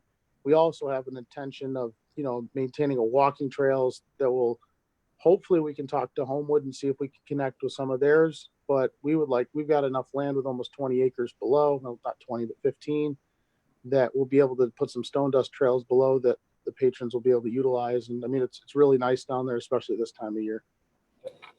All right. Brandon, you said Homewood. Did you mean Huntwood? That's what I meant. Excuse me. Thank you. Yeah. Homewood. Thank you. I was like, wow, that's some connection. Well, yeah, we're going deep. That was quite a jump. Miles. Yes, yeah. So I have three questions from Facebook and then a follow-up question on Zoom. TK Kelly asks, would a light be put in the corner of Woodchuck and Highbridge with the increased traffic? Again, I don't believe so, because the traffic study's not warning one. We've only got 25 homeowners or people that will, we're not quite sure how many people, but say 25 homeowners. And at that point, people leave at random times. I don't think it's, according to the traffic study, it's going to impact a lot of the existing traffic. And Right. Also not everybody's, yearly. So some people might be seasonal. Barb Wilson says these should all be single story if the low maintenance type means senior citizens, and can't they find some dry land to build on? Senior options are seriously needed here, especially single units. If the low maintenance types are rich 45-year-olds, stop this project now. If we need developers, we need low income housing. So I would not disagree with that comment. And again, us being private developers and this not being a big community, I think that when you're selling a product, opposed for maybe public use, these are private use properties. Most of the square footage is on the first floor. We've done similar communities, some up in Jefferson County, some in others in Onondaga County. When I mean two-story, generally speaking, you might have a bedroom or a bath upstairs, but the majority of the living space is on the first floor, just because the potential buyer that we've seen is really what they want. I can appreciate, people, wanting affordable housing for seniors. This just isn't the project or the place that we planned on doing that. And then footage. Oh, I'm sorry, Allison. Go ahead. No, that's okay. Valerie Beecher says, what is the difference between the submitted drawings L1 and L2? Which plan is being used? And where will the walking trails be, and how would they access with the severe drop off? So L1 and L2, I don't know what they mean by that. As far as the walking trails, what we envision is putting some type of, I would call it, sloping stair system to get down to the, I guess we'll call it the floodway area, and then we'll do a stone dust trails that will, be almost circular, just to bring you from one side, go closer to the waterway, bring you back up. Nice. And again, I think we have to get in more detail with when we establish the HOA and try to see the best way to do it. Obviously, I haven't gotten into that much detail with the trails yet. Well, Brandon, I think that's a tricky response, because other properties somewhat similar to this in the town of Manlius, once the project was done, the HOA never came to fruition, and then the HOA it was never turned over, so they didn't have any power or control. I think that it's like we should be able to answer those questions to residents now and not kick that can down the road, because if the can is kicked down the road, then there's nothing that we can do about it, or the people in the community, like there's no way to hold you accountable for that. I think process, I'm just curious. I'm sorry, I didn't hear you. Wouldn't that come under the planning process? It would, but I can answer the question because I already know the underlying question, and I know we're referring to the Megden Farms. Yeah. And I think there's two different things here that, and I'm not sure who asked the question. Who was that again? Caitlin. It was Caitlin. Caitlin. I said, well, Caitlin, there's two different types of HOAs. So there's a de minimis HOA and then a full service HOA. And the Megden Farms community, being a de minimis HOA, was really designed for stormwater and green space. This HOA is a full service HOA. So part of the amenity package of this HOA, as well as responsibilities of the HOA, is lawn care, snow removal, stone dust trails. So these things have to be established up front for us when we submit it. It's and again, I appreciate that this came up from the homeowners of Megden, but it's not exactly the same animal. And I'm still happy to, to show more detail to the planning board when we get there about what we'll do with the stone dust trails and the walking paths, because we feel it's a big selling point for the community. So there's no reason for us not to. I'd like to take a moment to answer Ms. Beecher's question. If the L1 picture is justifying the cluster development, the actual design that's being planned is the L2, where there's a lot of units close together. Yeah, okay. I apologize. I understand now. Our follow-up question in Zoom from Ellen was, these half dozen trees, how big are the trees, trunk diameter and height?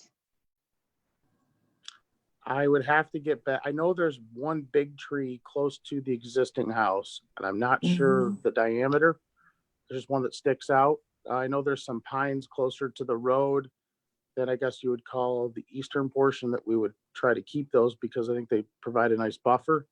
I just don't have the existing tree layout in front of me. I've got the site plan. Okay. So Mike Neshi says, not a big community, question mark. The housing area you're developing or the town is the size of a second-class city. And Barb Wilson has asked, what's the hoped for projected sale price of the units, including maintenance fees? I would anticipate, again, this is a private road. So there will be some more snow removal responsibilities for the HOA, but I would think we can maintain between $180 and $250 a month for HOA cost. And price point is not 100% determined, but I would think we would be somewhere in the mid 300,000 range and up. And that appears to be everything that's come in through Zoom and Facebook for the first session of this public hearing. I have one other question, Brandon. If you, this is Sarah, sorry, I know the boxes are moving. I got you now. Yep. I would love if you could forward us the address of a couple of your other projects so we could see how they turned out. Sure, no problem. Thank you. We got one right now that we're just finishing in Clayton, New York, which is in the village of Clayton. Just built 5 townhomes up there. We're starting another 5. And that one's probably the most active and recent because it's still ongoing. We just finished the first 5. So I'd be happy to send you some addresses and pictures if you'd like. Great, that would be nice. That'd be great. Going up to the river? Happy to check it out. Sounds like a plan too. It's tough managing it, I can tell you that. Beautiful spot. I heard the question asked about the prices on the properties. Was that question answered and I missed it, or? Go ahead again, Brandon. Give the numbers again. Yeah, we're not 100% again. I think this is Caitlin. We're not 100% yet where we're going to be in like the total price of every unit because they're going to vary in size. But I would say, it was a relatively expensive piece of property. So I think we'll be starting around 350 and going up from there depending on the sizes of the units. So certainly not even remotely close to affordable housing for the vast majority of the population. Okay. No, that was never our intention. Okay. Brandon, what is the square footage that you're proposing of the homes? I would say, starting at around 1,800 square feet and maybe up to the biggest one. You might have a few that are close to 3,000. But there's some really, really nice lots out of what I would call them envelopes. And then there's some that are not going to be quite as desirable that will back up to 92. So we've got to, have a different price point for the different buyer. But I think generally, if you look at these units, they're all minimally 30 feet wide, which gives us the ability to do a first floor master, which again, for the person that's maybe living in Manlius, that wants to stay in Manlius, but wants first floor living, you can get a nice floor plan with at least a 30-foot wide unit. And some of them are as wide as 40, which can be, give you some more space. And the main house is going to stay intact, or what are your plans? No, the main house will be removed. Oh, okay. Yeah, I think you did mention that. So this is like empty nesters, right? That's what you might be targeting, and that eventually they'll be going to the cruise ship on land as they get older, right? I don't know. I don't know how much the communities are excited about that after this COVID thing, but that's out of my hands. Sorry, I went there. All right. Anyone else? Or we can. I know as we get more questions, because we'll continue this public hearing as we normally do. Unless there are any, I think we could probably move this one to the next board meeting if everyone's in favor of that. Was that the thought process here? Oh, good. Got a thumbs up by John and Caitlin. All right. So we'll need a motion to continue this public hearing to till June 24th. Thank you. We're going to continue the pub, but there's no. What didn't we already? Is this one old or new? I mean, we've already reviewed it. This is new. the This is the first day, so yeah. Say again, No, Sarah? the board meeting, because there's on Zoom, we don't feel confident that because we can't have the public present, that everyone was able to really participate. So we keep the meetings open until our subsequent board meeting to make sure people can submit a letter. Not everyone can, participate in the live stream as easily. So we want to give everyone the opportunity to participate. It does take longer, and for you and for us, but we're committed to being as inclusive as we can of everyone in Manlius. Yeah, Brandon, it's a different time right now than when we were here last time. We had to do this in every situation. In fact, fair enough.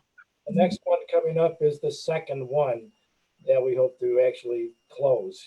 So we're staying consistent here, and we're trying to keep it that way. So understood. Thank you for the presentation again, and a lot of good information. I'm sure as we get more questions, we'll be sending them off to you as well. As we go along. All right. Appreciate everybody's time. Thank you. Thank you. So I need a motion for extending the. So did Karen make that motion? Yes, I made the motion to extend this public hearing until June 24th. I'll second. All in favor? Aye. Opposed and carried. All right, excellent. Okay. Wow, another, we have another one here. Now this is the continuation. This is number 7 we're on now. We had to shift some things around. The public hearing on North Burdick, zone change from RA to RM, residential multiple use. I guess I'd like to start out asking Allison and anyone else, have we received any more feedback since the last public hearing on this? From our, I have not. Okay, all right. Okay, and I don't think there's anybody here on Zoom. Yes. Okay. There's Scott. Scott's on. Hello, everybody.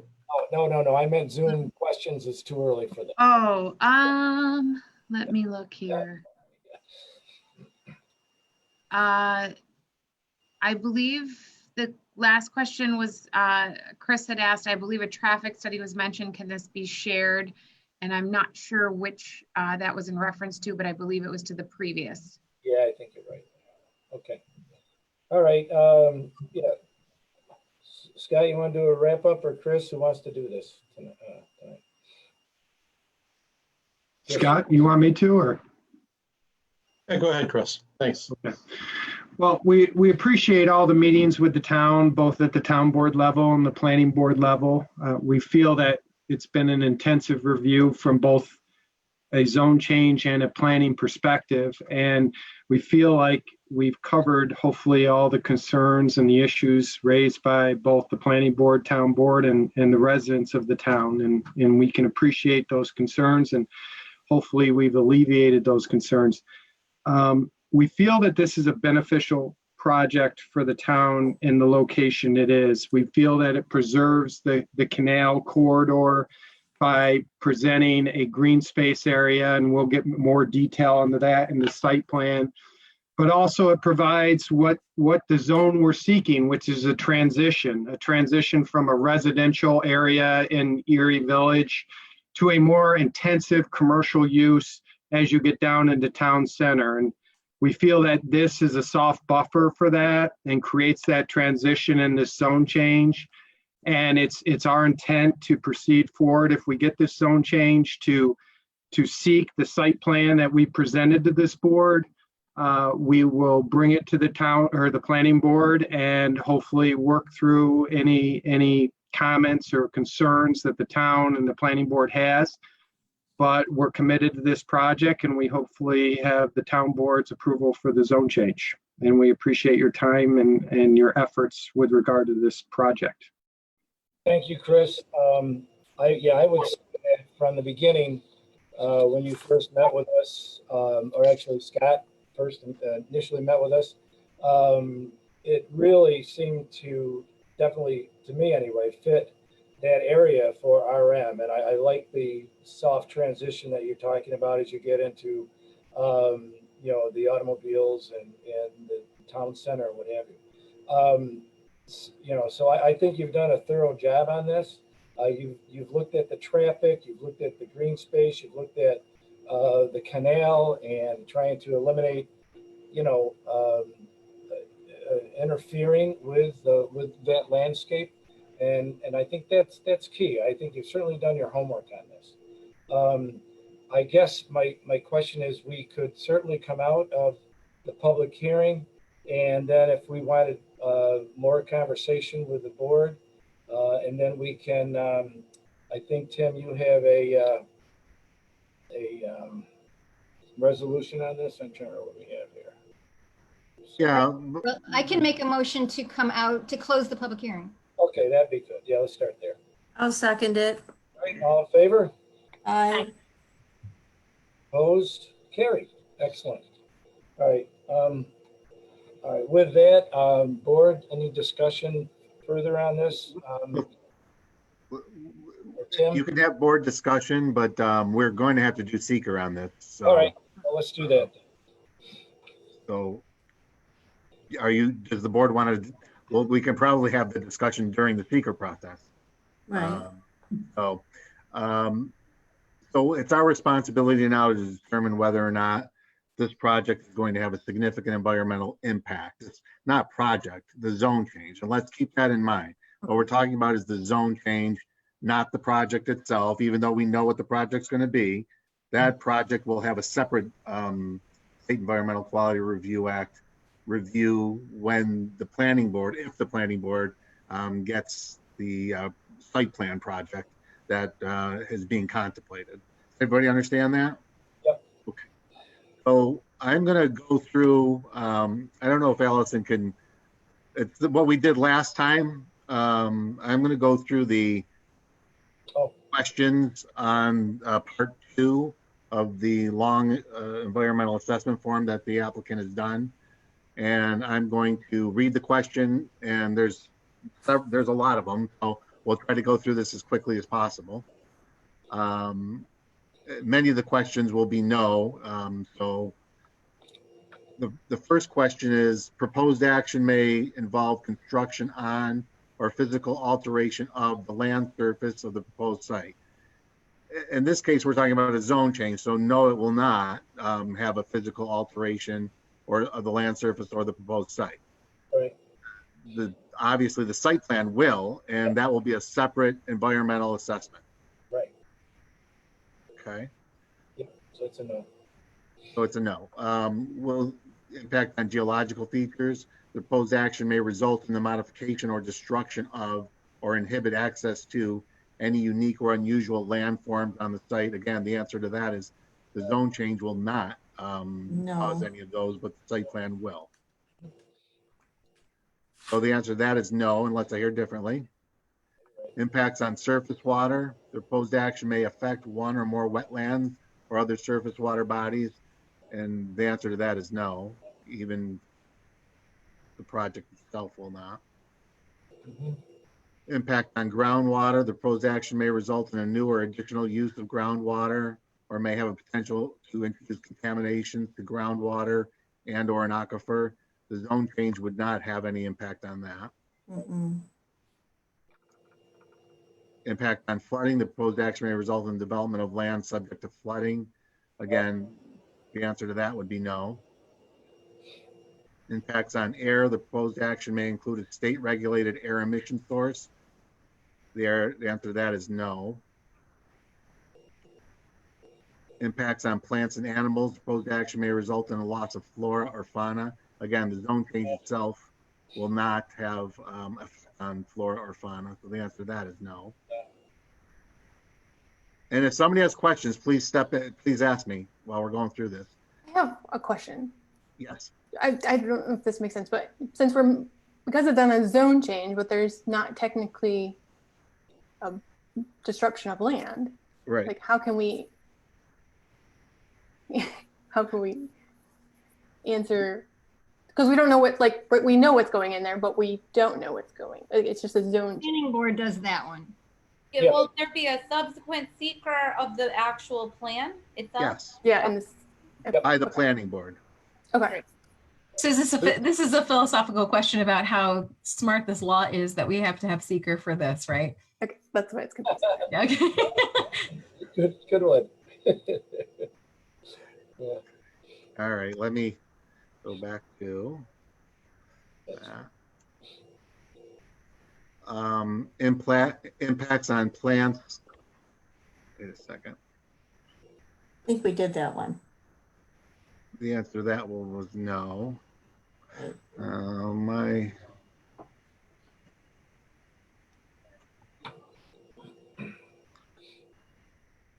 are we? We're on question number 9, but for some reason my screen is frozen, so I can't It's move it. impact on agricultural resources. The proposed action may impact agricultural resources. Yes or no? No. No. I got it, Allison. Thank you. Okay. I was looking at yours and I couldn't move yours, but I can see mine. Number 9, impact on aesthetic resources. The land use of the proposed action are obviously different from or in sharp contrast to current land use patterns between the proposed project or a scenic or aesthetic resource. Now, this one, a zone change, this one, the answer is probably no, but when we're making a zone change, we have to consider what can go there. We know that a medical office is proposed for this. And would you believe that going from RA to RM is going to have a significant impact on the aesthetic resources of that area or change the character of that area? I think this is the one where there may be some, yes. Some what? Or at least there may be at least a small impact on the canal. On the canal, okay. Yeah, possible. So we'll say yes to that. And then we'll go through the rest of these questions under 9. Proposed action may be visible from any officially designated federal, state, or local scenic or aesthetic resource. It will be, but it's small to medium. I think they're trying to make it, well, I guess, yeah. Okay. My recollection is that there's going to be screening. Yeah. Yes. Yeah. The proposed action may result in an obstruction, elimination, or significant screening of one or more officially designated scenic views. The answer to that is no or small. The proposed action may be visible from publicly accessible vantage points. No to small. Year-round, no to small. The situation or activity in which the viewers are engaged while viewing the proposed action is routine travel by residents, including travel to and from work. Again, no to small. Recreational and tourism-based activities. no to small if we're considering whether or not changing this from RA to RM is going to have a significant impact on the type of buildings that can go on there. Houses can go on there right now. Right. Proposed action may cause diminishment of the public enjoyment and appreciation of designated aesthetic resource. No to small. There are similar projects visible within the following distance of the proposed project. No to small. And then other impacts. So based on that, I mean, it looks like it's going to be a no or small impact in terms of changing this from RA to CA, so that the people who are walking along the canal might see a larger building than they would have seen if it was an RA. But houses are built big now, so I mean, I think the answer is going to be no to small. Does anybody disagree with that? Well, that makes sense to me. I mean, it's one level anyway. Yeah. Okay, let's move on to 10. Impact on historic and archaeological resources. Going from RA to RM, will it proposed action may occur in or adjacent to historical or archaeological resources? No.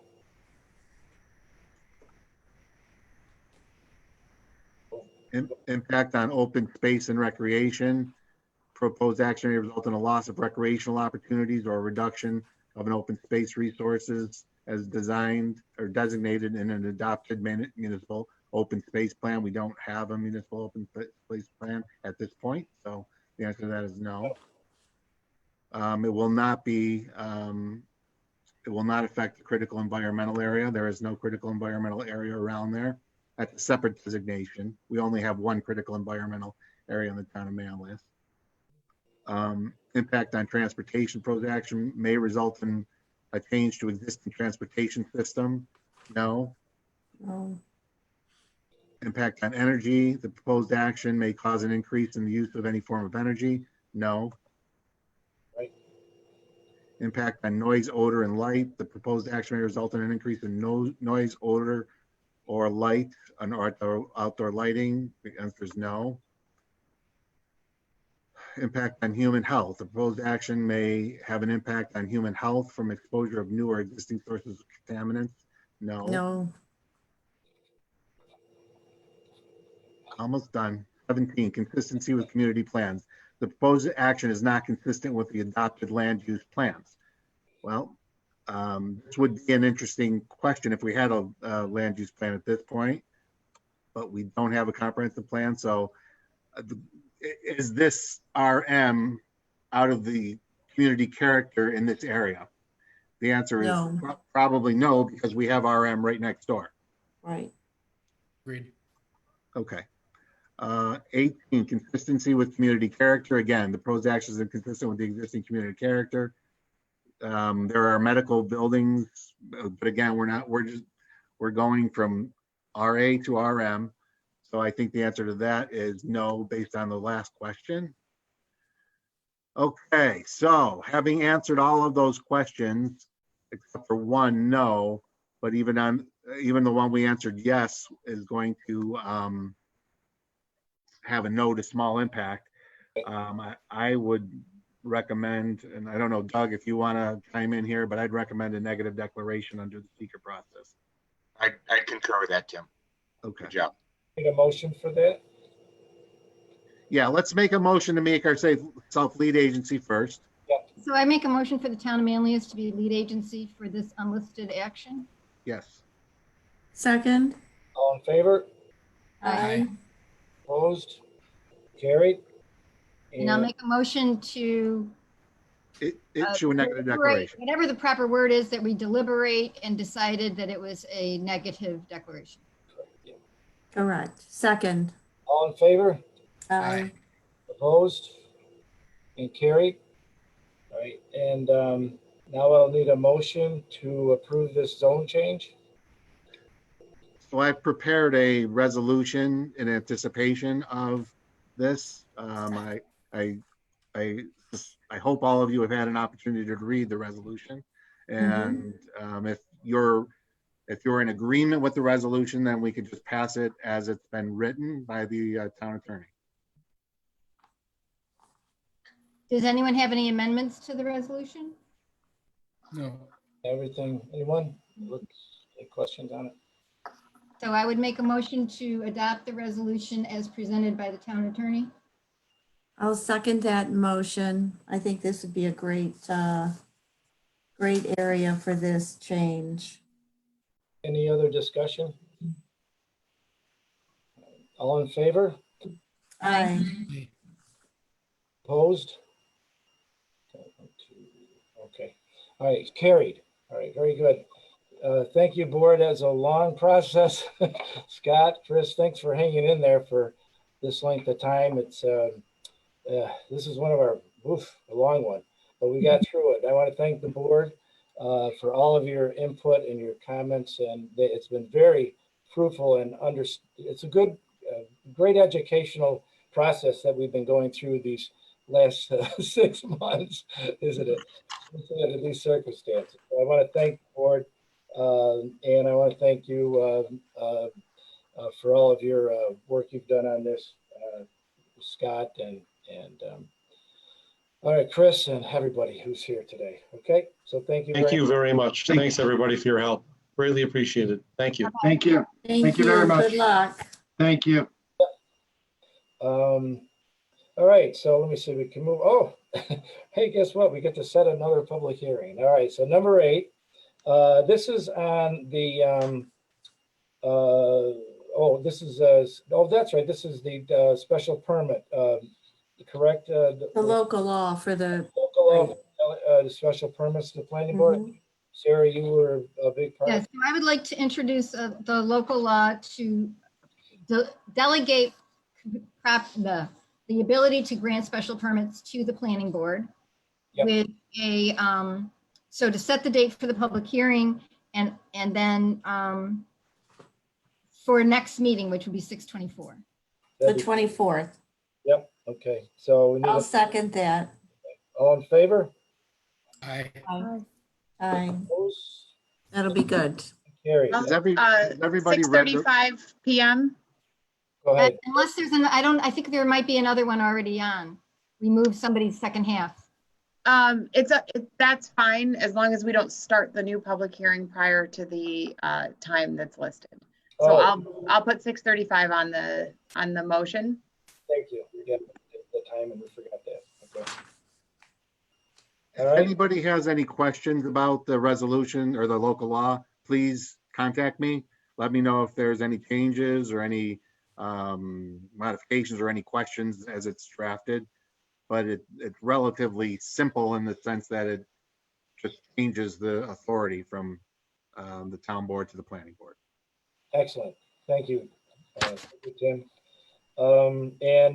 Item 9, we're looking at, we got a request, and I think we've had this before, a speed reduction request, 55 to 35 on East Seneca Turnpike, half-mile from Sweet Road towards the Village of Manlius to match the existing 35 mph. I know, Rob, you've looked at this. Allison, we're looking at doing the normal, what's the T something form that we need to send in? Yeah, typically, what we do is we don't have any control over, obviously, speeds within the town of Manlius. So we have to directly take the concerns of the residents to the state and pass on their letter through a form. Typically, we normally go through the town board and we ask the town board's permission to send in the TE9. In this case, I think we kind of, just because the process can be rather lengthy, I know they're about a year behind on some of these traffic studies that they're doing. So I believe Allison, as usual, is ahead of the game. So I think she's already got the paperwork pretty much set in here. So I guess this is a formality at this point. So hopefully we can, get it on record here that the board recommended that we send the TE9 form. So we'll need that motion. Sounds good, Rob. Everyone familiar with that area, I think?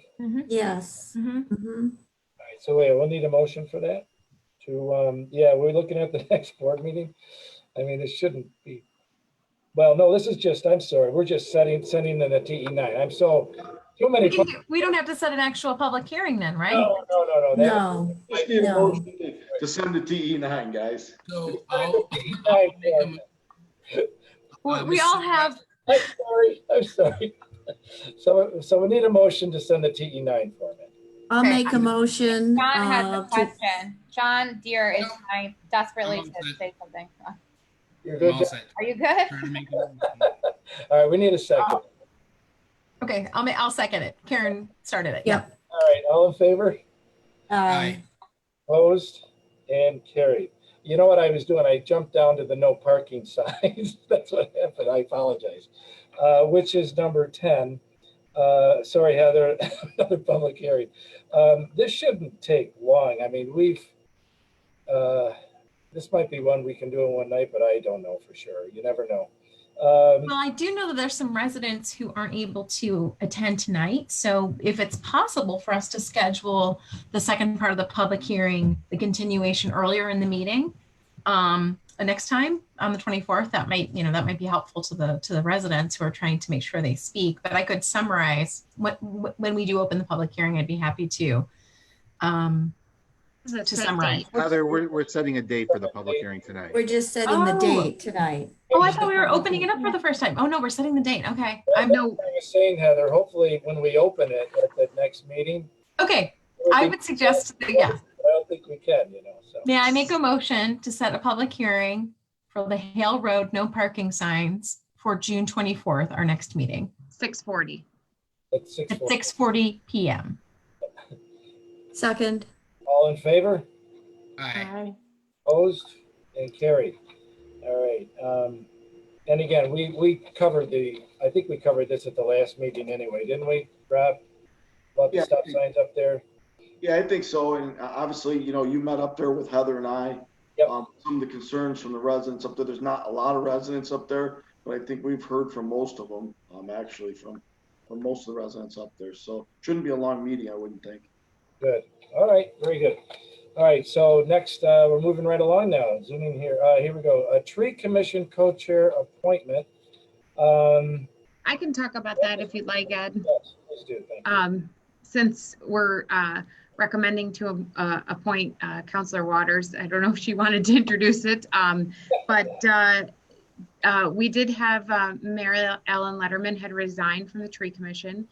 And I have spent some time helping with the tree commission and acting as secretary, and that commission itself is really becoming active and doing a lot of things.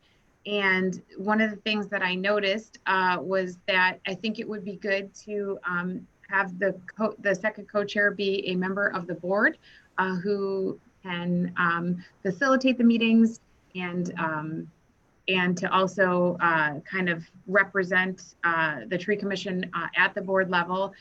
So I had presented this idea to Ed and talked to Heather, and then obviously to Stephanie Bresci, the other co-chair, about this.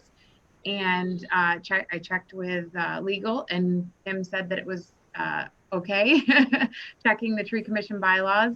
And so,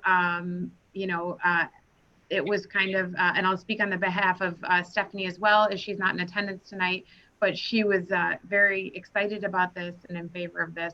And so that's where this idea was born from. So we will need to make the appointment tonight, co-chair. Is that what we're doing? Mm-hmm. A motion to appoint Councilor Waters as co-chair of the tree commission. Because we're good with Stephanie, so she's. Mm-hmm. Yep, they'll work together. Heather, would you like to give any speech before we? I will say a couple of brief things. I'd just say that thank you so much. Allison shared that the town board sees the important role that the tree commission plays in upholding our commitments to comprehensive planning. And also, the fact that we want to stay a tree city and stay certified in that regard. But I think it's great I really look forward to an opportunity to, formalize this, because I think that having a counselor co-chair ensures that the commission has constituent leadership and elected leadership in place and can facilitate the budget process, the overall relationship with town hall as things pick up, because Allison does so much as secretary right now. So I don't want to put as much on her plate. And I think that it's going to be fantastic, and I really look forward to working with everyone in our wonderful membership to promote and protect our trees and recognize all the ways that they enrich our community, our climate, and our lives. Oh, excellent. Come on, everybody. Very good, Heather. All right, so we need we need a motion to appoint Heather Waters as our co-chair for the tree. Mr. Supervisor, I'd like to make a motion to appoint Councilor Heather Waters to be co-chair of the Tree Commission. Is there a term on that, Heather? Is there a I mean, term? you may have this your entire life. Thank you so much for asking. I don't know. It's just, well, Mary Ellen retired, so you know. Yes, It would be right. to fill, Just so you, It's to so- fill the remainder. Yeah. just so you know, Heather, So, I'll second the motion. okay. All in favor? Aye. Opposed? I'm going to abstain. Carried. Yeah, okay. I thought it was okay to vote for yourself. All right, now we'll move on to correspondence and new business. Rob, do you have anything for us tonight? And just one quick thing, I did talk to Sarah the other day. We did receive confirmation from the state DOT on our CHIPS funding. As you guys know, there's been hold up on any of the funding coming out. As of right now, the town has received our normal funding from the CHIPS and from winter recovery and from the Pave New York programs. Yep. The caveat is, and it's in the reading of the paperwork, that we can expect up to a 20% decrease in the combination of those three funds over the course of the summer here, probably up until around October. So I guess at this point, you know, from my perspective, we probably won't spend all of that money in that CHIPS fund until, you know, get later in the season here. So, Yeah. you know, we've got a number figure here of what we're looking at to keep within that 80%. Now, I had a meeting this morning with the State Association and the County Association. The State Association and our lobbyists feel that they're very comfortable with that 20% decrease, but they don't think they're going to see that much. They don't feel that we're going to have a 20% decrease, but they think that's a fair number, I guess, to work around. So I think the concern is that there was a lot of municipalities holding off on spending or doing any projects this year because they didn't know what kind of funding they were going to get. So this at least opens the door up. Obviously, we've already started our paving season. As a matter of fact, as I told Sarah the other day, we'll probably be turning around here probably within the next 2 weeks and asking for our refund for our CHIPS funding. So hopefully, you know, we're ahead of the game as usual, I hope. But it's going to be kind of a paperwork nightmare because I think everyone's going to be trying to do the same thing. So I just wanted to keep the board informed on where we are with that. Okay, thank you, Rob. Randy, do you have anything for us? You're on mute, just to let you know. There you go. Things are starting to move very quickly. We're getting inundated with permits, which we expected to happen once the floodgates opened on it. So I'll be out in the field a lot, and Lisa and Tina and Debbie will take care of the office as they normally do. Excellent. Things are going well. Yeah, I can. Good, Randy. That's for sure. All right. Doug, do you have anything? We're in that neighborhood there that you have to share with us tonight? I don't think so. Okay. All right. That was quick. Tim? I'm good. I don't have anything for tonight. Nothing for tonight. Allison? Just want to say that we are on track for a quick meeting, and I'm very proud of everyone. It's not quick. I shouldn't say that, but it's not 4 hours. So, okay. I do have a special permit renewal for Linden Golf Course. Everyone's familiar with Linden Golf Course. It has been reviewed by the Office of Planning and Development.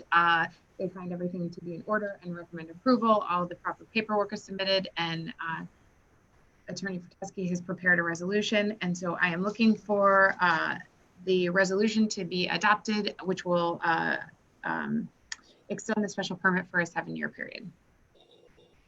Allison, I'll be happy to make a motion to the resolution to extend the special permit for the Linden Golf Course. It's nice to see it in use. I need a second. I'll second Sarah. Oh, or Jan. All right, all in favor? Aye. Opposed? Carried. Okay, very good. Anything else, Allison? No. Chief, do you have anything for us tonight? Yeah, the only thing I have is many of our police officers are hurting really bad right now, and we're doing everything we can to give them some EAP services in case they need to talk to somebody about what's going on. That's all I have. All right, thank you, Chief. And Ann, I think you have a couple items, do you, for us tonight? Yes, just a couple of quick ones. I believe before you should have a memo from the police department. It's for a budget transfer. The police department applied for it and received a grant for load-bearing vests. So we would need to, match that grant. The total cost was $5,600, and the grant pays 27% of that. So we would need to have a budget transfer from the 3120-100 line to the 3120-400 line in order to match the grant and complete the payment. And that amount, what would you say what was the amount for transferring? The total cost was $5,600, but the grant or the budget transfer would be $4,050. Great. Okay. So Mr. Supervisor, I'll make a motion to reallocate $4,050 from the personnel budget line to the contractual in order to match and complete the purchase of the vests. Elaine, you have a question? Or Oh, I was going to second. Second it. Okay, very good. All in favor? Aye. Aye. Opposed? Carried. Very good. Anything else, Ann? Yes, the second, I believe you also have, I sent an email regarding a new bank account that we would like to create for currency, or we call it the currency property for the police department. This is for cash on hand in the police department, whether that is, it's assets that are acquired through a seizure. So we would need to set that up in a trust and agency account because those are not funds of the town of Manlius. It's purely a custodial capacity. They would be moved at some point to either the district attorney's office, the lawful owner, or the police asset forfeiture account. But we do need a motion to authorize the supervisor and deputy supervisor to sign the signature cards before we can have that account created with M&T Bank. Very good. Any conversation?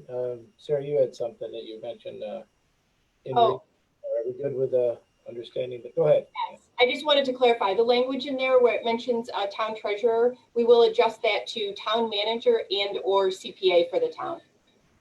Yep. Good. Yeah, because that was just the normal verbiage that came with it, right? Okay. Good. All right. Very good. All right. So we'll need a motion to set that up. Correct. I'll make the motion to authorize the supervisor and deputy supervisor to sign the signature cards for the new currency property account. I'm happy to second it. Okay, all in favor? Aye. Opposed and carried. Very good. Anything else, Ann? Okay, yeah, we already, okay, that's, okay. All right. All right, so we will move on to town board. There we are, found you. All right, let's go alphabetically like we did here. So we'll start with, why don't we start with Sarah, if you want to get things started for us? Can we go backwards alphabetically? I'll be brief. I get the feel, I feel your pain, Heather. Yeah. I was Allison for so long, and now I have a W. Yeah, My wife was an absent. And I did the reverse because I was Wall and then switched to Bollinger. So Oh, I've been at both ends. all right. Well, we can jump around, but go ahead, Sarah. We'll go around the other way anyway. So go ahead, Sarah. So Yes. anyway, I am actually, I guess I'm unprepared. I have nothing to report tonight. Oh, all right. See, Heather, that was easy. All right. John, do you have something for us this evening? Yeah, I just wanted to recognize Layla Abdul Malak, who organized the protest that happened in at the Swan Pond Amphitheater over the weekend. I also wanted to extend a thank you to Chief Crowell for ensuring and working with Layla. In speaking with both of them, they both admitted that they had never organized an event like this before, and I was just very happy that we all were able to work together for a really productive event. We had a lot of folks there, some really important conversation, and I just wanted to say thank you both to Layla and to the chief for putting in, I know, a lot of work to make sure that it was safe and productive. So that's all I have. And Mayor Worrell commented on it last night at his board meeting, and he was very pleased and impressed with how many people were there. He said 400 to 500, and that everyone was very civil, and it was an excellent. There's some young high school kids, I guess, that gave some tremendous talks, that he spoke of. So it sounds like it went well. So thank you. Yeah. All right. Thank you. Elaine, do you have something for us this evening? I was actually going to repeat basically what John just said. So I do want to extend a thank you to the Manlius PD. They did a great job, and the students did a fantastic job as well. Very good. Thank you. Karen? No, I think I'm all set tonight, Mr. Supervisor. Thank you. Very good. Caitlin, you're up. So thank you, Mr. Supervisor. I'd like to extend my appreciation to Mayor Worrell for hosting the event on Sunday.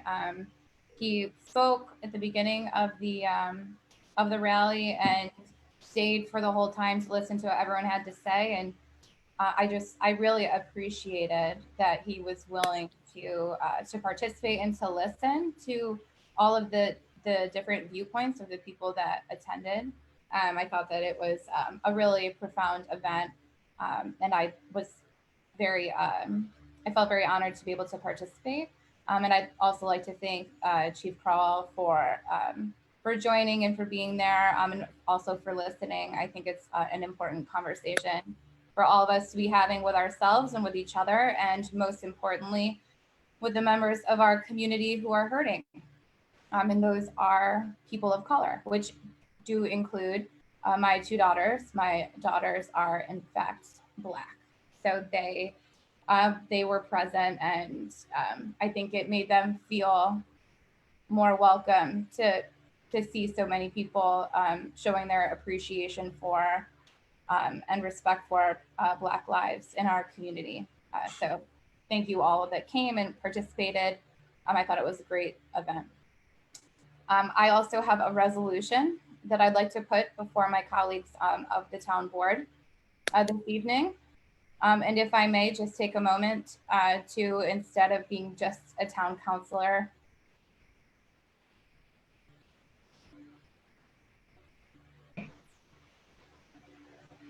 to also be a person.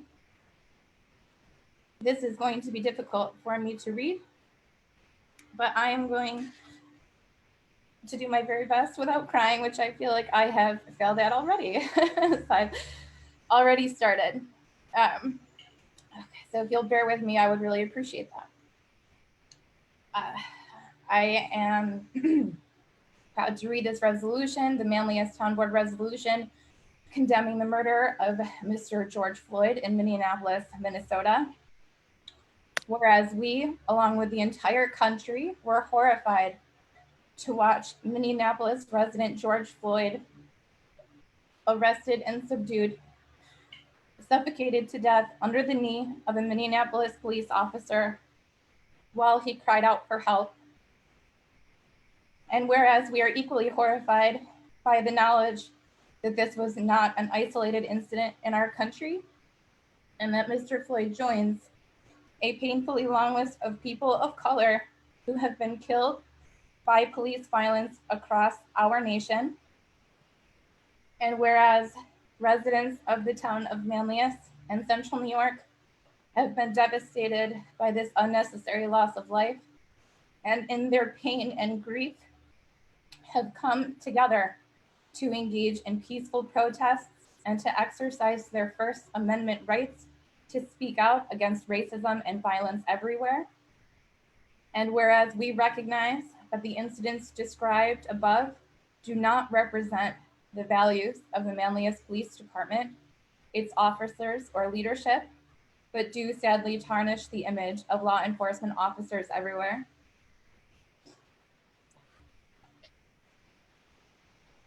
And whereas we recognize that most police officers, including all of those in the Manlius Police Department, reject acts of violence, police brutality, and the excessive use of force as a violation of the laws and constitutional rights which they have sworn to uphold. And whereas the Central New York Association of Chiefs of Police, an organization comprised of law enforcement executives and professionals from 11 counties within Central New York, condemned the actions of the former Minneapolis police officer involved in the tragic and senseless death of Mr. George Floyd. Whereas the killings of Mr. George Floyd, Ms. Breonna Taylor, Mr. Ahmaud Arbery, Mr. Trayvon Martin, Mr. Michael Brown, Ms. Sandra Bland, and other people of color has traumatized the residents of our town, county, and state, and particularly our young people of color, and has threatened the health, mental health, and safety of our communities. And whereas, as public servants and representatives of the town of Manlius, the Manlius Town Board has a moral obligation to unite and heal our community by protecting the civil rights and liberties of all people and speaking out against violence and racism wherever it is found. And whereas, as public servants and representatives of the town of Manlius, the Manlius Town Board has a responsibility to cultivate a sense of community that is intentionally inclusive of all people of color, where diversity is celebrated. And whereas the town of Manlius seeks to become a more diverse community where people of all races feel a sense of belonging. And whereas now, therefore it be, that be it resolved that the Manlius Town Board recognizes this somber moment in our history and condemns the murder of George Floyd, as well as all acts of police brutality, racial profiling, and the excessive use of force by police officers. And be it resolved that the town clerk is hereby directed to send this resolution to the state legislators representing the town of Manlius and to the governor of the state of New York.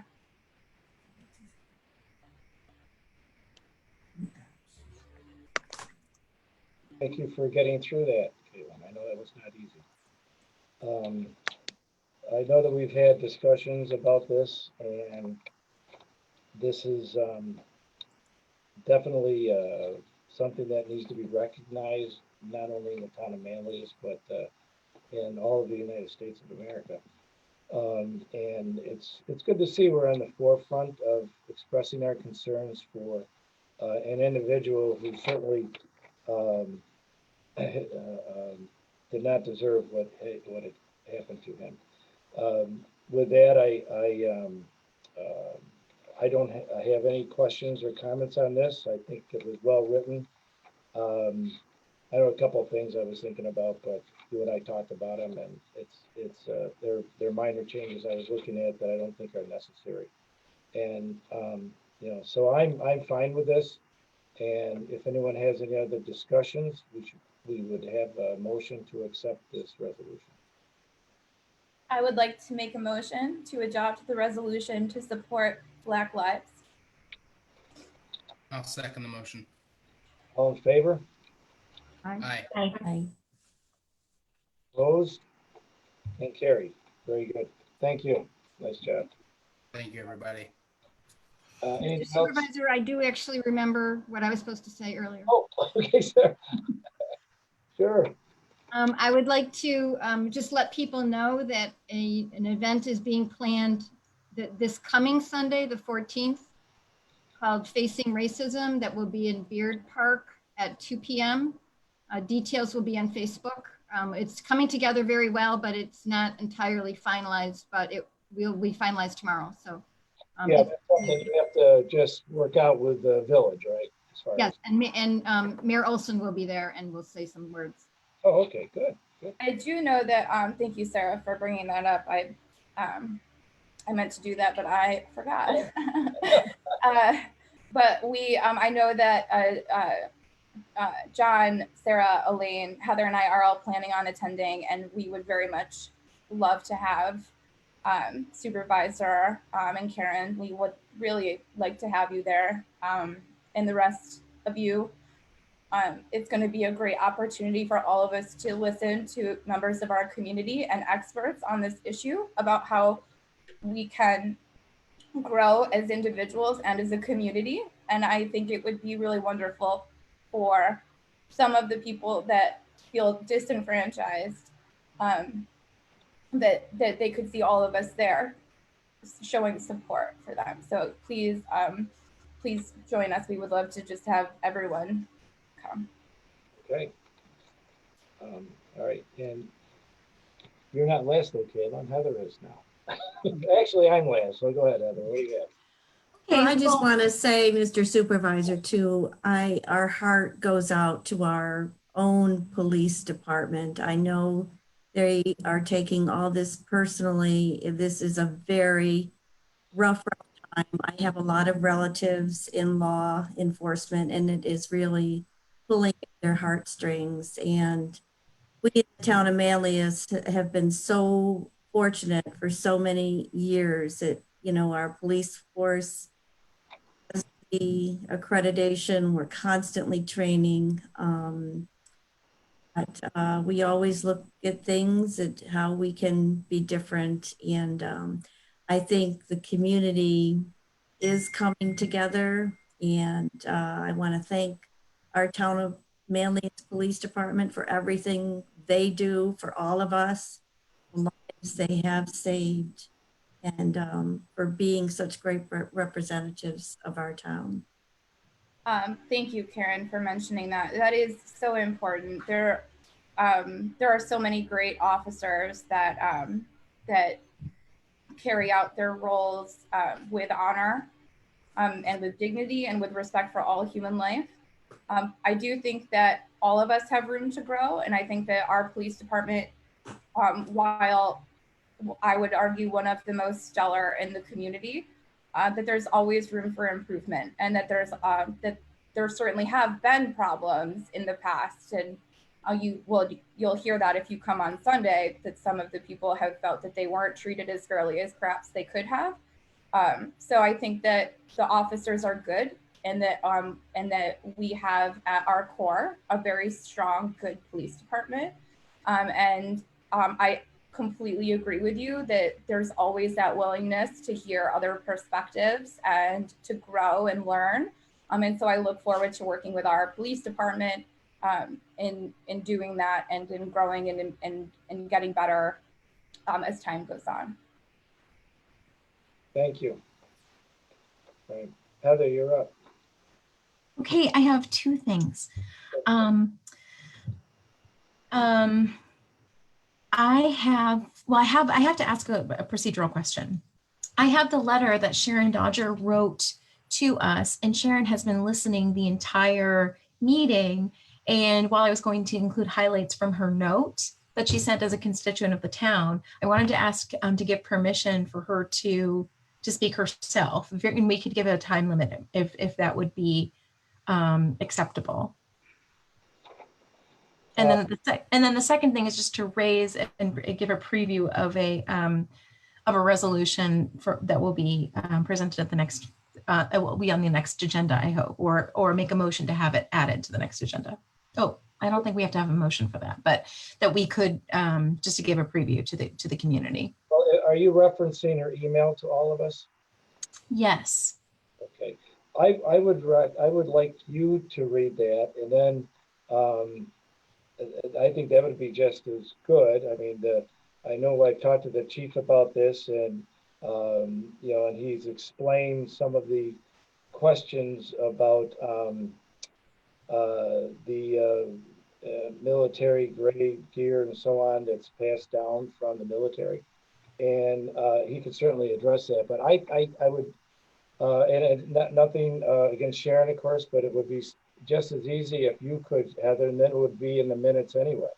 Well, respectfully, sir, I would say that I think that because she's been on since 6:30, it would be, and I don't think she actually wants to cover her entire letter. I asked whether she wanted me to read it in, or if she'd like to speak, if I could ask for permission for that. And she said she'd prefer to speak. If you wanted to give her just 2 minutes, I'm sure that. Yeah, that, how do we, can you make that connection for her? I think that if she's on there, Allison can activate her audio. Is that correct, I Allison? can do that. I will do that now. Okay, great. And Sharon can introduce herself, I'm sure. All right. So there. Thank you, Councilor Waters, and thank you to Town Board for the time. I want to appreciate all the work that you're doing as a board to care for our community, listening to all the work that you're doing to evaluate these projects. Makes it evident how much you're paying attention. And I wrote the letter I did because I'm looking for information about how our town is working, especially as it relates to policing, and not because I am wanting in any way to disparage the police department, but I don't have any understanding about what our what materials our police department has access to, how they're put into use, and frankly, whether or not they stay here in Manlius or go anywhere else. And I'd like to know that information so that I can appropriately follow up with the board about my wishes as a citizen. Regarding housing, I'm really glad to see how careful you're being about zoning. And I'm glad to hear about all the impact statements. And one of the things I really like about living in Manlius is living among our trees. I would like to suggest that as a town, we become as purposeful about housing opportunities for people of low income and for people of color who are not necessarily in the same group, as we are about taking care of our trees. I think that would be awesome. And lastly, I would really like to see the town board openly study and evaluate consolidation of schools within the town of Manlius. We are too small and too resource intensive, and it's preventing schools from being as nimble as they need to be able to respond appropriately to current challenges. Thank you for your time. Thank you so much, Sharon. I really appreciate your thoughts. If I could have waved a magic wand on day one and done pretty much everything you've listed here, it is frustrating that these things take so long, but all of those things we are mindful of. I would say with the school district piece is probably the only thing you mentioned that I'm not as well versed on, but would certainly be willing to look at that.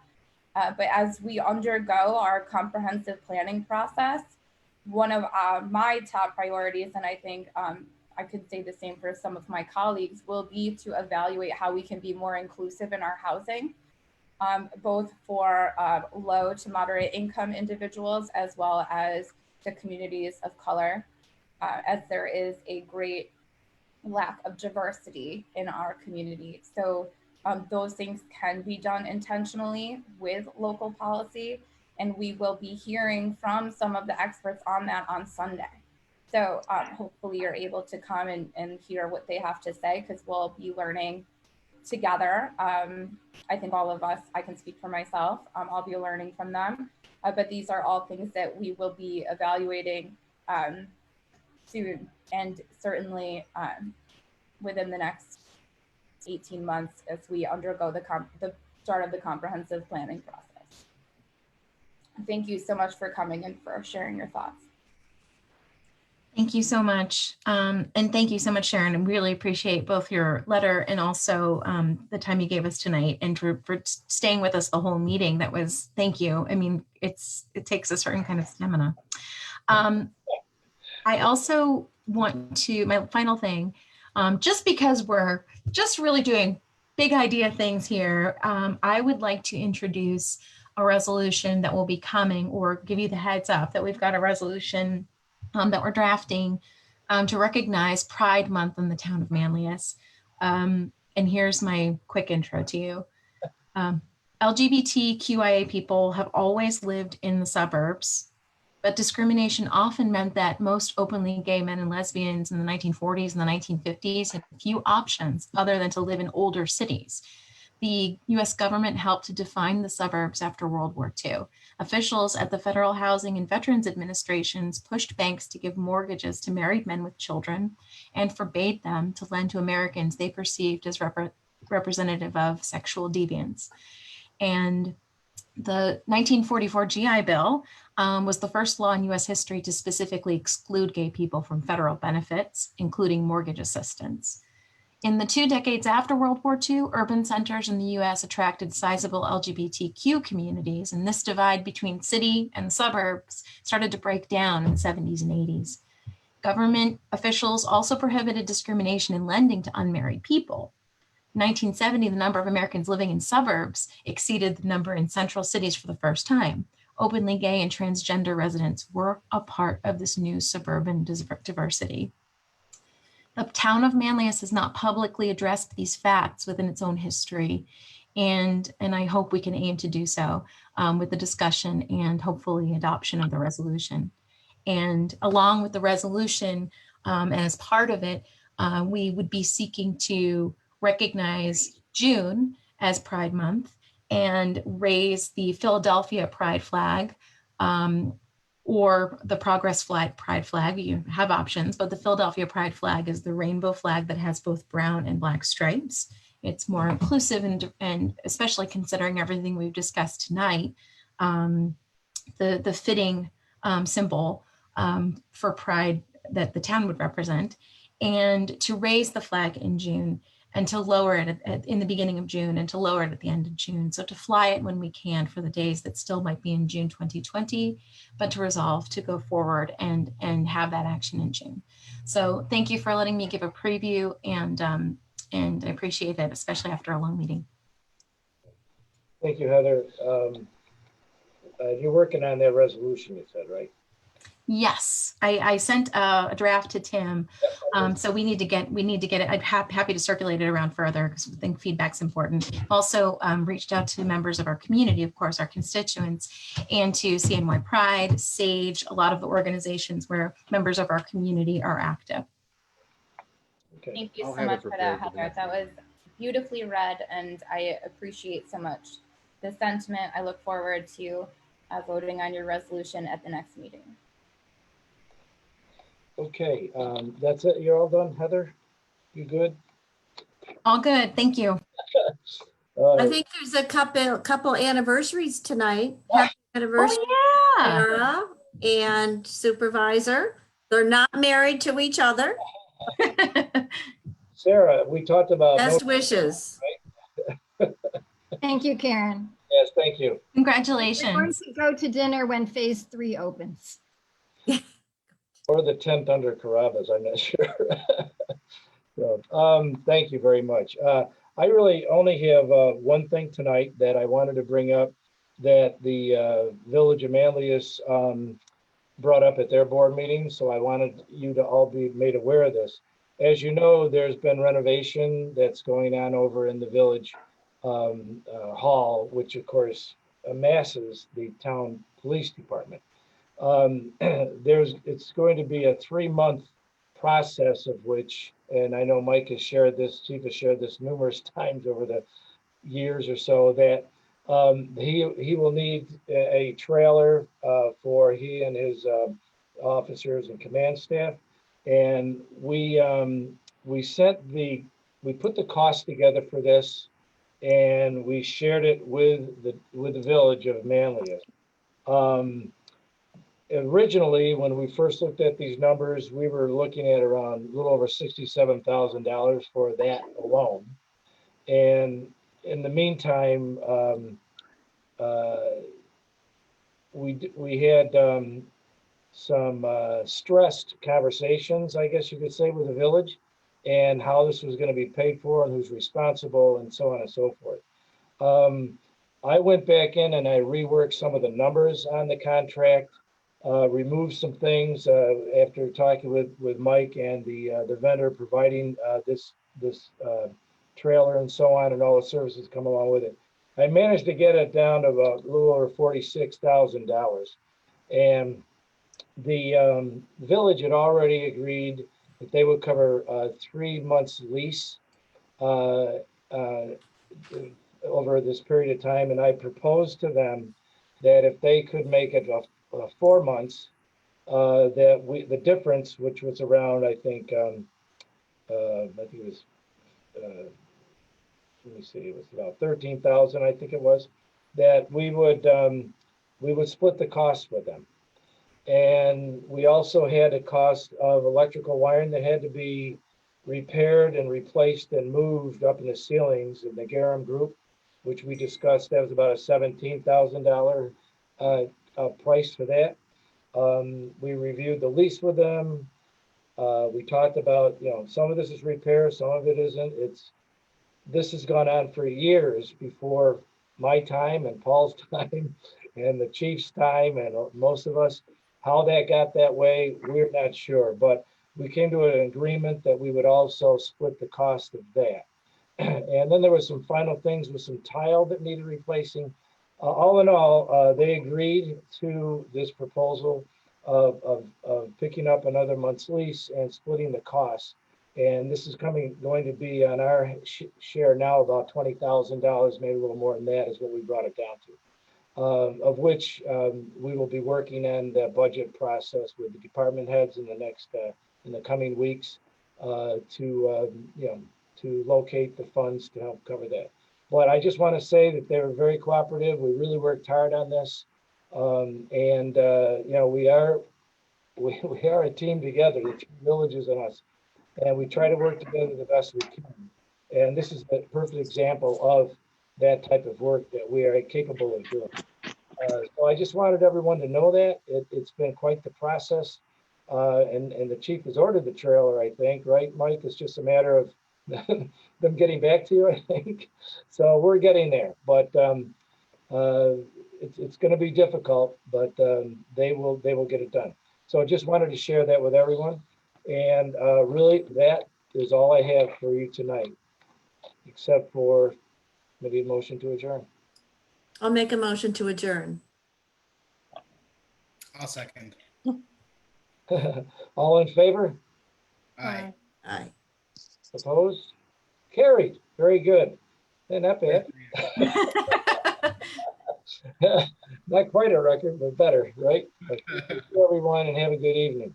Thank you very much. Yep.